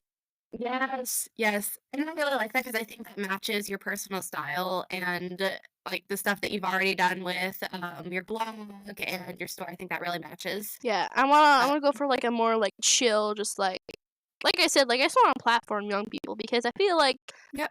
that's what this podcast is about, right? Because Gen Z just gets underestimated. Absolutely. It's like I always say that Gen Z, we are a very sensitive generation, but we are an incredibly smart generation because Mhm. we're in such a technological age and we've had to figure out so much on our own. We are incredibly smart. We just don't know how to use our smarts yet. Yeah, like, look at Y-Dubs. Like, Oh my a goodness, a yes. large percentage of those people on the Young Writers Workshop have built their own website. It's insane. Like I love so um it's so I built interesting to 3 me. or And 4 you or got something like 3 that. and then a podcast and a whole bunch of other stuff, and now you're interning for Nova maybe, yeah. yes, thank you. I don't know why I forgot. Um, and doing calculated reels, that's so crazy, but it's so weird to me seeing the difference between, um, in my regular daily life, the my one outside of the my one activity outside of the Christian school circle is my spring recreational soccer, Mhm. and seeing the kids on my soccer team versus the kids on Y-Dubs, it's just such a world of difference. Because the kids on Y-Dubs, they're like you said, they're building their own websites, they're following Christian values, and then the kids on my soccer team, they're like, "You don't cuss? You spend your Right. time writing books?" And Yeah. it's just such a world of difference. So weird. All of my, I I I love that all the kids on Y-Dubs wish they were 10 years older so they could go to a Do Hard Things conference. So, we're all devastated that we missed that Seriously, era. that's a dream to be able to go back and go to a Do Hard Things concert, or for them to just bring it back. 'Cause that would have That been was all before amazing. I was born. Oh, such a generation of people who, well, it's starting in the Do Hard Things generation. Up till now, there's such a big generation of people, of young people who are recognizing that they live in a world where they have so many resources and that they actually Mhm. have talents and messages to share. And I'm seeing a lot of people who are actually starting to share those talents. So I feel like in five Mhm. years, we're going to see an absolute revolution of young Absolutely. people doing amazing things. And So I it's good. also It's going to be love fun. I love that people aren't going to college anymore. Like, that seems so wrong to Yes. say, but, like, that makes me so happy. Like, yay, you're not going to go get indoctrinated and spend tens of thousands of dollars. Exactly. It's so I have this conversation with my parents all the time because I'm very, very much against the higher education system where your Mhm. entire education from kindergarten to senior year, it's all about getting into a college. Like you're Mhm. spending your entire high school time preparing for the ACT or the SAT. And a lot of people don't even need that anymore No, because there are so many better alternatives to college where you're in so many classes you're not learning anything. This is gonna sound so judgmental, but people will tell me these things that they wanna go to college for, and I'm just like, "You don't need to go to college I for that, know. I because you can know. find so much better teaching for it I outside of know. college." Yeah. It's funny because, like, for this DLC, distance learning, the math class I'm taking, I Mhm. don't use the math class. I go to YouTube and I find a different tutorial because I don't like that way the teacher teaches. That is the most Gen Z thing that I have ever heard, and I absolutely love it. That's one of the things that I love about this generation, how it's so technologically based, just because Mhm. we have the resources to figure stuff out ourselves, and it's more Yeah. effective. And with this Like, I can IT take course 5 I'm minutes to taking learn a bunch of stuff, yep. yeah, with this IT course I'm taking, it's like, um, you need this and this as much, like, you need all of these degrees, but you also need 5 years experience for a entry level position.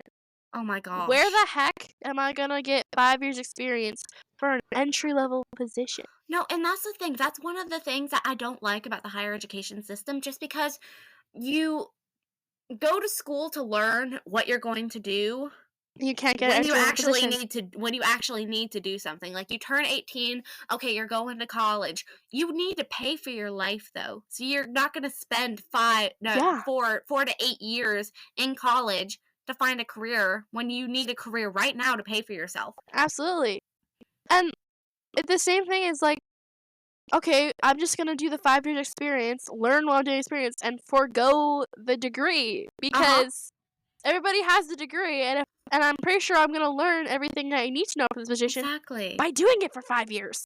Exactly. And like, I don't need to take algebra again in college to uh-huh. get this degree. And this is very controversial, but I'm not going for my diploma because in Mhm. Manitoba, where I'm from, you can't get your diploma. And so I had never put that into my high school Mhm. plan, was getting all these credits, but now that I live where you can get your diploma through the distant learning, then I'm like, Mhm. "Well, I could get it. Do I want to? Because that's a Yep. lot of extra work." And I'm trying to do other stuff. Like, I have a podcast, and I have a website, and I have all this stuff Mhm. that I wanna do. I wanna write a And you novel don't and need publish it by the time I qualifications for turn that. 16. You No! don't need those official qualifications. And so then I'm like, I don't really wanna put all this work and, like, all my mental energy and waste all that time putting it into, like, 4 credits worth of science that I will never use, I guarantee you. For high level math, like Mhm. calculus, Oh my fries goodness. fries my freaking brain. I will never. Architecture and chemistry, that's the only thing you need that for. Yeah, absolutely, and I'm just like, I'm not going into architecture or chemistry, Mhm. Yep, and very few and, people do. that's okay with me if I don't have a diploma. Like, if I don't have that piece of paper, that's not gonna ruin my life, and of course, Mhm. maybe one day I'll be like, "You know what? I wanna go into so and so career, and Mhm. I want my diploma because I have to do it to have that if I suddenly wanna become a doctor or something like that." But guess Yep. what? You can go back to school. Exactly, that's my thing. That's my problem with the SAT, because I'm studying for the SAT right now and I absolutely hate it, but also because people say that I need to take the SAT before I graduate so I can get Mhm. into a good college. I just don't think that I need to take a college entry exam If you're not going to college. if my plans don't involve going to college. And then people will also Oh, say, "Oh, you have no idea what you want to do right now, so you just need to give yourself all the options." but I have a pretty good Then idea, why Yeah, actually. exactly. But that's the thing, like, what is this time of my life for, if not planning for what I'm gonna do when I turn 18? Because when I turn 18, I actually need to be able to provide for myself. Mhm. So why on earth would I do the planning then instead of making decisions now? And I get it that, like, at 15, 16, 17, our brains aren't fully developed, but Yeah, that's why it's the perfect time to be making these decisions, figuring out who you are, instead of 18 to 30 making yeah, all of these mistakes when it's actually going to have legal and financial repercussions on your life. uh-huh. And I got my first job at 14. Yep. Like, and that's And I extremely admire you young. so much for that. I was way too like, honestly, I look back, I was like, I was so young, I was so shy, I was like, I was only had that job for 8 weeks because it was a summer job. It was Mhm. really good for me, but I was wrecked. Okay, like, all nerves. It was only 2 hours a week for 8 weeks. It was like 16 hours total. I made some money. I bought my $50 phone. And like, it was a good experience. And then this job that I'm currently working just kind of fell into my lap. I never even had to put together a resume. Yep. And I did a bunch of, like, community work because my mom was on the record, and I've done all this stuff, and I'm like, "You know what? I have a lot of good work experience, and I'm gonna turn 16 soon, and I already Mhm. have over a year of work experience." That's pretty Yeah, good. that is so wonderful. Like, right now is when we should be getting the experience testing different things, because the people are right when they say that when you're a teenager, you don't have responsibilities. Like, you Mhm, don't have financial and legal repercussions if you make a mistake at work or if you do something wrong at a job. So right now is the time to be testing that stuff mhm. and figuring out what you want to do, what sort of work fields you want to go into. Like, Yeah, the job that you have right now, it's that's where you're figuring out what you're good at absolutely. and understanding how you best work your own personal working style. I mean, is this my dream job? No. But is it really good, and is it I'm getting paid? Yes. And Exactly. I'm getting work experience? Yes. Am I, getting good and valuable, like, I'm getting because I work at till, I get good, Mhm. um, people skills, I'm an introvert, and I have Yep. ADHD, and so Yep. I just, like, some of the monotonous things, I'm like, "This is so boring," but it's good for me to, learn to Yep. do that, and I And I love honestly. that mindset that you have, because the fact being an introvert and someone with ADHD, it's just most people would look at that and say, "Oh, I just can't do this kind of job." But I like the way that you Mhm, look at it, and no, that just means I need to work harder at it and work hard to develop absolutely. these critical skills. And I love that. That's the way you look at it. Anyone with any kind of neurodivergency or mental disability, I look at the people around them who say, "You know what? You're this way, so you can't Mhm. do something." That's so I'm just heartbroken. demeaning. I'm just heartbroken for that person because I Yep. don't care if you have ADHD, autism, S like SPD, Mhm. OCD. I don't care what you have. you're a capable person if you work Mhm. through what you can do. I don't have the most intense ADHD that some people have, and it's gonna you might have to work, like, really, really, really, really, really, really, really hard, and people might not Mhm. understand why you have to work so hard, but Mhm. you can do it. Like, I honestly have a little bit of SPD too, like, SPD too. Like, I'm just, like, at work the other day, my boss was, cutting something, and I was just like, the sound, I almost had to stop what I was doing and just go into Oh. the other room because some of those things just really bothered me. It's Mhm. crazy. Um, and so then I'm like, that's probably not even SPD, it's probably just, like, me as a person, you know? And, like, Yep. obviously, I think everybody has those little bits to them, and then whenever it's super intense, you get a label, but if it's Mhm. not super intense, you're just weird. Yeah, exactly. I feel like ADHD is so things like that is so overdiagnosed just because Mhm. everybody has it, and it is so we're all so overstimulated just by the way that our culture is, and Oh, so yeah. everyone has these awful mental circumstances. But then when you get these diagnoses like autism, ADHD, OCD, it's almost like an excuse. A lot of people use it almost like an excuse without meaning to use it as an excuse Mhm. to why they don't do certain things. And like Yeah. you said, it just absolutely breaks my heart because I think that everyone has a life to live and everyone can live an amazing life no matter what your circumstances are, no matter what's going on inside your head. Mhm. And it just comes down to how much to what you're willing to do to work past your own circumstances. And as a kid who has parents who aren't as at least not as neurodivergent as I am, Yeah. and as someone who has a boss who actually, my boss has OCD, which is funny because, Yep. she's not all that, accommodating towards Oh, other people, and I mean, she's just I feel like a lot of people with OCD are that way, they're just kind of in their own, way, and, like, yeah. the things that have to be their way, have to be their way, and then other than Yep. that, they're just kind of, like, living their life. Um, but, like, as someone who wants to be a mother and someone who wants to be a business owner, I look at different things all the time. I'm constantly just making notes. Here are things that I would do differently to be more accommodating, or even just to, like, strengthen someone who is like me. Things I would do differently to my kids, things I would do differently for my employees, um, different ways I would turn and of course, I'm just a kid. Like, I might look back later and be like, "You know what? That was not a fully formed opinion." And Yep. that's fine. Fully But formed opinions are for yeah. the fact that you're thinking about it though, the fact that you're building your worldview instead of Mhm. spending your time just living for an escape. I know our culture right now is mostly just you work, you go home, and then you're trying to escape into whatever Mhm. YouTube channel you're into right now, whatever movie series you're watching. Mhm. But what it should actually be at this age is not an escape. You should be looking for different things that you want to do differently and the different ways you want to live your life, the different ways you want to treat people, and that's how we make the next generation better than the generation before that. Absolutely, and, like, would I rather go sit at home and play video games than further my career in education? Absolutely. Absolutely 100%. Absolutely.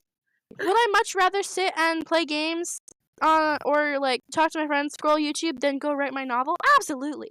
Uh-huh. Absolutely. And that's what I do a lot of the times. Absolute same. I'm just like, "You know what? I should be writing my novel right now, but I'm playing video games or I'm Yep. scrolling YouTube." Like, I've been sitting here for 2 hours scrolling on Pinterest. Yep. Could have been writing my novel, but I wasn't, and I think that's part of being a teenager too, is, like, you don't have personally struggle a lot with instant gratification, like, I'd much rather Yes. Yep. have that instant gratification Because it's than the everywhere. long Like term. it's so open to us. Oh, it is, absolutely. And, like, the dopamine hit of just opening YouTube and scrolling for a little bit, Mhm. so much more than me just typing away and looking at my page an hour later and realizing I only wrote 100 words, Yep. right? Yep. And, so the instant gratification is just, like, everywhere, and it's like, that's what you're taught to chase, right? Mhm. You're just like, you know, well, why would you go over there and further yourself when you could be over here watching internet drama and spending your time doing Absolutely. that? Yep. And it's just right there. And Mhm. it's just So it's accessible. yep, it's very, very accessible. And so I think that there's another thing that Gen Z is put down for being so lazy, but we have all like we were talking about earlier, we have all of these things at our fingertips. We have never been taught to handle them though. We have never been taught to say no to another Mhm. Instagram reel because our parents didn't have Instagram reels, so they have no idea what's going on in our heads. And, like, my mom struggles as much with social media Mhm. addiction as I do, Yeah, and, like, we're she hasn't all figured it out learning for this herself. together. Yeah, we're Like, all she's learning like, this "You know what? together. I'm turning 16 soon." She's like, "When you turn 16, you get social media." But as I'm approaching it, she's like, "I don't even really want you to have social media because I have never figured out how to master my own addiction to it." Mhm. And personally, I think I struggle with it a bit less than she does, mostly because I have so many I have parental control, so it's limited, Yeah. and, my iPad it's only on my iPad has 30 minutes a day, and that's all I get, and I cannot Mhm. override that. And I could if I looked it up, but I'm not going to do that because 'cause I'm a good child. We are But good then children. and so then I'm like, uh and I respect my mom for that, but also I want to be on social media because I want to that's just one of Mhm. the things I want to it's like getting my ears pierced. It's like one of the things I just kinda wanna do, I wanna try out. Mhm. And, maybe one day I'll decide, "You know what? I need to get off social media entirely," and maybe I'll do that. Yep. Yeah. But it's just one of the things that I wanna do and try and see how it works for me, and I also just love people and, like, networking, and I love making Yeah. content for social media, Mhm. and I'm doing And that that's with, one like, this thing that I've internship and stuff, and I just love that, Yep. and I was very briefly a social media manager for School of Pen Press, and that was a really good experience too, That's right. and Yeah. so then, like, I like social media, and I wanna make sure that it's something I use as a tool and less of that, but every day I find myself scrolling for Instagram for half an hour, and then my iPad locks me out, and I'm like, "Oh, wait, I was gonna post a reel today, and I didn't. Whoops." Yeah. And I guess you're gonna wait till tomorrow, and then tomorrow, I'm, like, scrolling, and then suddenly you only have 5 minutes left. I'm like, "Oh, no," and then I scroll a little bit more, I'm like, "Oh, I'm only gonna do one more reel," and then I scroll until the 5 minutes is up, I'm like, "Oh, Mhm. shoot, Yep. I can't post my reel And now." they're designed to draw you in. They're designed to be Oh, addicting. And absolutely. yeah. And what you were saying about how you really do like content creating, that's something I've always noticed about you is that you really do enjoy um the opportunities that social media presents Oh, and yeah. the way you can make a life out of that. And so But the and a problem with lot of that people is are that you have to play into the addiction, you have to play into all the yes. trends, you have to and now part of me feels bad, I'm like, "Well, I'm kind of making the problem worse." Part of me's also like, Yeah. "These people are going to be on Instagram no matter what." Like, you're Yep. only one person, okay? Yep. And, like, you can try and make it healthy content, like, I don't go into, like, the psychedelic colors, the crazy editing, like, I don't do that because I don't Yep. wanna do and that might limit my success, honestly, because people want those things, that's what their Mhm. brains have been conditioned to want. Oh yes. Yep. But I don't wanna be part of the problem. I also if they're gonna spend that time, I'd rather they're watching my content that's somewhat wholesome, I hope, than some brain rot, right? Mhm. Yeah. And that's where I think that we come to social media isn't all bad. So you're not just playing into the problem. You're turning a place like Instagram into what it actually is supposed to be. It's a place where people can connect, where they can learn, Mhm. and they can hear different opinions. That's what it's actually supposed to be. My Instagram feed is literally just, teens, trucks, and cars, different fandoms I'm in. It's somehow figured out that I'm a country girl and that I like truck reels. Absolutely amazing. But anyway, it's that, and then it's, like, design tips, and then it's Christian stuff, and I follow, like, Christian apparel things, Mhm. and then occasionally it's just, like, really random, weird stuff, and then political stuff and from both sides, which I actually appreciate. I Yeah. appreciate that I'm getting from both sides. Sometimes I'm just like, "Why the heck is this crazy leftist on my For You page? This is not what I want." But it's good for me to have that. Mhm. And then sometimes I'll just randomly come across and it's just like the craziest brain rot. It's just suddenly my feed. I'm like, I would Yeah. much rather stick to the stuff. And but then it almost makes it worse because I'm like, oh wait, I'm actually learning something from this. But you're not. Like your Instagram feed, like even if it is going furthering you more than some people's Instagram feed is, and Mhm. even if it's you're learning stuff every couple of reels and whatever, it's still time you could spend more directly Yep. furthering your education. Yep. What does Brett Cooper say? Go touch some grass. That's where Yes. you're really gonna learn stuff. Mhm. Yeah. Go touch grass, Me being absolutely. me being outside trying to figure out where my goats got out and what part of the fence I need to fix, that is teaching me 100 times more Oh, yeah. than the millions of YouTube shorts I've watched in the last hour. Oh, yeah, and, like, I really think that living out in the country is so good for a young person. Oh my goodness, yes. I haven't lived in the I haven't lived I've in the always country for said 7 years. I haven't lived in the country for half my life already. I mhm, look back on being a child in the country, I'm like, "That was bliss. That was pure uh-huh. bliss." Yep, I've always said that young people should spend, like, a month out of their summer living on a farm taking care of animals in a garden because it is so good for you. I just cannot imagine how insufferable I would be if I had not learned all the things that I've learned from I should raising my introduce own you to my goat. little sister. I look at her sometimes, and I'm just like, "You know what? We are like the same person, except I had to go out in the morning and feed the chickens. I had to Yeah, go out in the morning and collect totally. eggs. I had to go out in the morning and, like, feed the cats," you know? Uh-huh, And, of and course, truly, that because was I a know long time myself. ago, but Yeah, and I know myself, and I know that if I hadn't spent all this time on these things, I would be absolutely intolerable to be around, I so I am know! so thankful this is where my parents decided to raise us. Same. Like, I do some I do some really intolerable things sometimes. And, Same, yes. and, like, if I had different parents, different environment that I grew up in, I would be so hard to get along with because 'cause I'm a very bossy Yep. person. It's something I had to work on a I lot. get it. I think it's an oldest trait.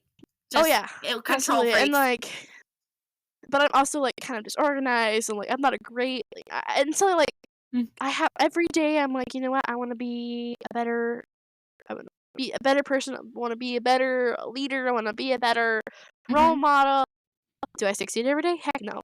No, no, no, no. Yep, and no one But does. like, and it's something that you really have to, really pray about and really be, like, aware, Mhm, like, doing hard things, being a good role model, being a just being a good person is really hard. mhm. Yep. It really is. It takes so much energy when I'm just like, "I could snap at you," but then I'd feel Yeah, bad. and absolutely. Sometimes I'm just like, "I should have handled that situation a lot better," but I didn't because I didn't want to. Yeah, pretty much. And I think it's also you have to have this mindset of constantly wanting to be a better person. I had this conversation with a couple friends, the other day. Mhm, We were talking about a question that we'd heard at our speech and debate club.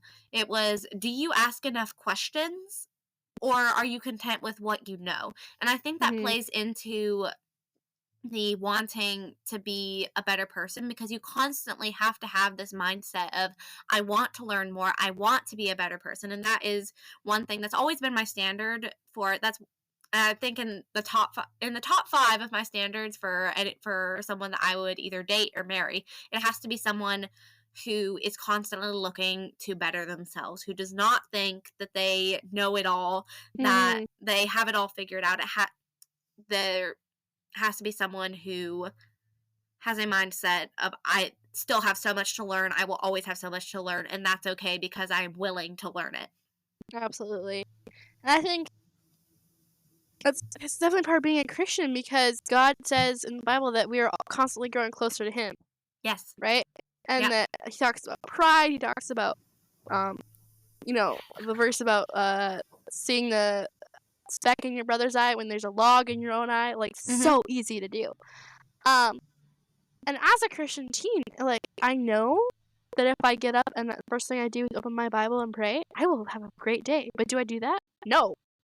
Like, I know that Mhm. that will make my day amazing, but I Mhm. reach for my phone instead.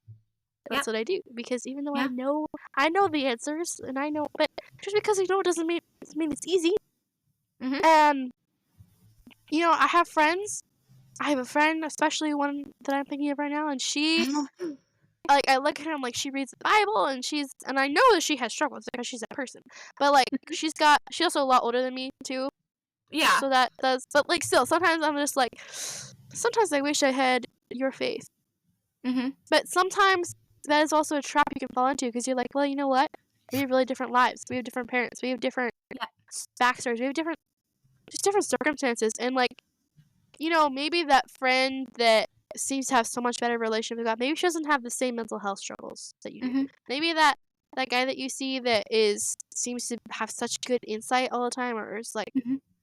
he looks so mature whenever, like, maybe he just Yeah. doesn't have the same family dynamic that you have, and, like, Mhm. I see that in friends a lot too, where I'm like, I have a really difficult relationship with a lot of members of my family, with my mom, we're very different people, Yeah. and I see people who are like, my mom is my best friend, I love her so much, I could not live without her, and sometimes I'm like, I wish I had that, but I don't, Mhm. and maybe that's going to hold me back in some ways, and, like, I know my mom does the best she can. I know she loves me, and I know that she wants to be there for me as much as she can, but I also know that we're never gonna have that kind of relationship just because of our differences, because of Mhm. some different things that have happened to her, different things that have happened to me, things that we can't even necessarily control Yeah. because life is life and people are people.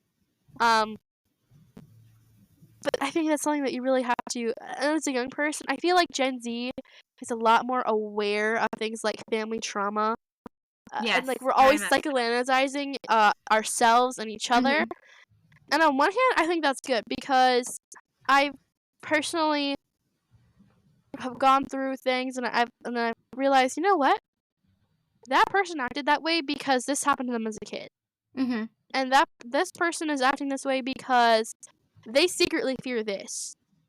Yep. But on the other hand, it's an easy way like, "Oh, well, she's allowed to act that way because this happened to her as a kid. He's allowed to act that way towards people or to do that because, he has this fear, he's anxious." And that's not okay either. Yeah. Because if you know the limits you have as a person, because I know things about myself that I'm like, "You know what? I have things that have happened to me that have given me this defense mechanism. But that doesn't mean it's right for me to act that way towards everything." Yeah. And I have a deep-seated fear of rejection, and it's given me a lot of social anxiety. Um, and it just like it wrecks me sometimes. So sometimes I'm just like, you know what, I'll Mhm. never be good enough for anyone. I'm never gonna get married, I'm never gonna have friends just because I'm such a terrible person and I can't I'm never gonna be good enough for anybody, but I have to be like, you know what? You're good enough for God. No Mhm. matter what. And you're good enough because you're God's child, and you can't let all that fear hold you back from, um, being you. And, like, is it possible that I will never get married and never have great friends in real life? That is possible, because I know I'm a lot to handle sometimes. Mhm. But that shouldn't stop me from going out and living my life, and that was one of my New Year's resolutions was to stop letting fear dictate my life, because I saw it, especially this summer as I was trying to make new friends in my new town and I realized at the end of summer that I hadn't made any progress. I suddenly I just got really depressed because I was like, I'm never gonna be good enough for anybody. Yeah. And I'm never gonna get new friends and I'm never going to be able to have those relationships because nobody likes me. I don't know why I put on my best face for these people and then I realized that's fear talking and you have to can't let that dictate your life, right? Mhm. Yeah. So, that's been my little bit of a journey, it's just, trying to work through those things, and I think that, as a young person constantly bombarded by people trying to explain things to you and trying to tell you, like, people don't like you because of this or, like, you're this way because of this, and, like, especially I feel like I'm constantly being told that you're the way you are, you can't change, and everybody should, accommodate you in the way that you are. Mhm. Yeah, and I really love what you said about not letting fear control you just because I was actually watching a PragerU video about this earlier. I think it was called "Do What You Fear" or something like that. It was really good. But this idea that like you said, that we won't be good enough for other people, that we shouldn't do something because we might fail. I think it's very controlling. Mhm. It controls a lot of people just because we see so many people who are absolutely terrified to, I don't Mhm. know, even leave their house. Yeah. And actually go out into the world and do stuff. And so I think that causes a lot of problems in a lot of people's lives, and it keeps them from a lot of the good things that life has to offer them. And so I think a lot of that boils down to um I don't even know where I heard this, but I heard someone say recently, um we live as of what was it? It said, oh, yeah, that's right. She said, we live on a floating rock. Nothing is that deep. And so for me, that's and I was and at first I kind of That's your laughed, White and then House I banner, right? Isn't that your White House yes, it banner? is. Yeah, I made Yeah, it my that's on yeah, that. I made it my banner on Y Dubs just because I kind of laughed at first, but then I thought about it, and I realized that if I could incorporate that idea into my mindset, I could completely change the way that I interact with the world. Just because, Absolutely. like, I don't know, like I mentioned earlier, I do speech and debate, and that is absolutely terrifying because I'm constantly overanalyzing the things that I do, and I think a lot of people do that. And so, if I could get into my head and live with the idea that we really do just live on a floating rock and I shouldn't take myself so seriously, I could get past so Mhm. many fears, and I could find good relationships and good experiences because I am doing things in a way where I'm not afraid of failing at them because I'm not taking myself so seriously. And so I think, That's so true. yeah, Like, honestly, in the scope of time, we're just minuscule. yeah, And even from God's perspective, like, we're just, like, specks on a speck hmm in a bunch of specks. And our life is just and yet we're important to him, and that's something you really have to keep in mind. But it is kind of narcissistic to think, "Oh, because this happened to me, it's the worst thing that's happened to me, and, I'm gonna let this rule my life." And hmm yeah, like you said, like, it's kind of narcissistic to take yourself so seriously yeah, because your life is minuscule, hmm and you shouldn't let that stop you because your life is so insignificant, honestly. And that's not to say that you if living isn't important and that you're not uh-huh, important, but people aren't gonna remember 100 years from now, oh, that girl in that little town in the middle of nowhere didn't make any friends that year because she made an awkward comment. Or no, that she just made the awkward comment, and then maybe some people were like, oh, I don't want to be friends with her. No, yeah, it's not that, like you said, it's not that deep. And honestly, the person who witnessed you make that awkward comment or whatever isn't gonna remember it either because they're hmm too busy remembering their own yeah, awkward comments. and if they do, it's I don't That's their I think problem. That's their yeah, issue to exactly, deal that's their with. problem. Like, why are you taking another person that seriously? Why are you taking anything that seriously that you are thinking about this awkward thing that happened? Like those Because things you that have keep you so up at 2 a.m. and you're like, oh my goodness. Oh, it's obviously no one awful. remembers that, but Yep, yep. Yeah, but yeah, and it's oh gosh, I forgot what I was gonna say. Hang on. I had a point. me core though. Me core. Yeah. Oh gosh. Um, darn it! Stop thinking about it. Stop thinking about it. I It'll come to know. you. Not not that seriously. And Um, honestly, I think that some people sometimes they don't even realize that they're affecting you in the way that they are affecting you mhm, and that you're overthinking. Because like I have one friend in particular who like she's deeply hurt me a couple of times, honestly, yeah, and done things that have really they've been honestly jerk moves.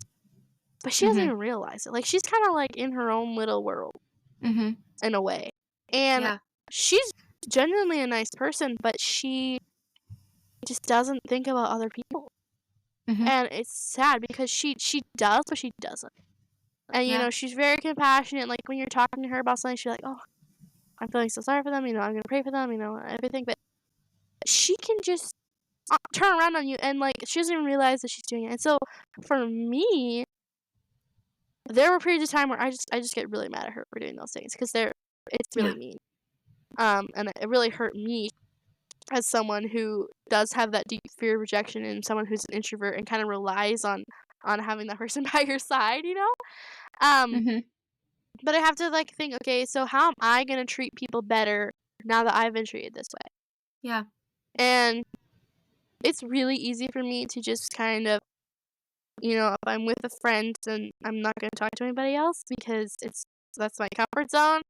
Mhm. My one cousin, we hung out all the time. We had similar friend groups, so, like, if I was somewhere with him, I wasn't gonna go find someone else to talk to because I was with him and that was my comfort zone. And Yeah. honestly, that's really the reason why this one girl in our church I'm not huge friends with. We're very different people, but also I was just always buddy with my cousin, and I never bothered to get to know her because he was my comfort zone. And even then, the thought of doing that scared me because I've always been an introvert in a way. Like, I'm more of an omnivert, but like just like an extrovert with too much social anxiety to be an extrovert. Yeah.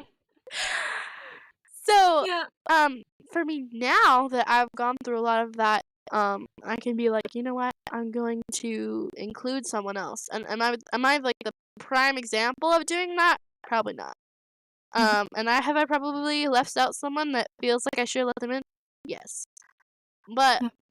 it's something I keep in mind a lot. And a couple times I've caught myself as like, I really do not want to include this person because I want to stay in my comfort zone because I'm so low energy right now. Mhm. That's a thing for me. Like, my social energy is really low. So like, if I'm with a couple of friends and there's other friend that I don't know as well, it's kind of a mutual friend, but I don't know her as well, then I don't really want to include her the same way because it takes so much energy. Yeah. But that's a thing you have to recognize and deal with and be like, no, I'm going to include this person, even though it's going to take more effort. Yeah. And it can be a hard thing to do still, obviously, but And it's a that's good thing something that to yeah. practice. Yeah, it really is, and that's something that I think would better a lot of people's lives is we need yeah, we need to realize that the best way to heal our own hurt is by helping other people in their hurt. Um, like if you I know for me, if I am battling with something really, really hard, or if my emotions are just wackadoo and all over the place, the best way for me to get through that is to focus my energy on someone else who is hurting instead of dwelling on my own hurt, which is only going to amplify the bad feelings. And so I think that if we stopped looking inward and started looking more towards other people and thinking and made our number one focus, how can I help this person even though I'm hurting right now? I think that would help a lot of people and just fix a lot of the pain that I know so many people are going through. Absolutely. So thank you so much for being here, Leah. I'm so glad that our conversation kind of went a little more different than it did last time because I really enjoyed it. And this way, I actually have another guest lined up who's going to talk more about what we were going to talk about before. So it's perfect. It won't overlap now. Um, so yes, thank you so much for being here. Thank you so much for having this great conversation. And I hope that you guys listening enjoyed our conversation as well.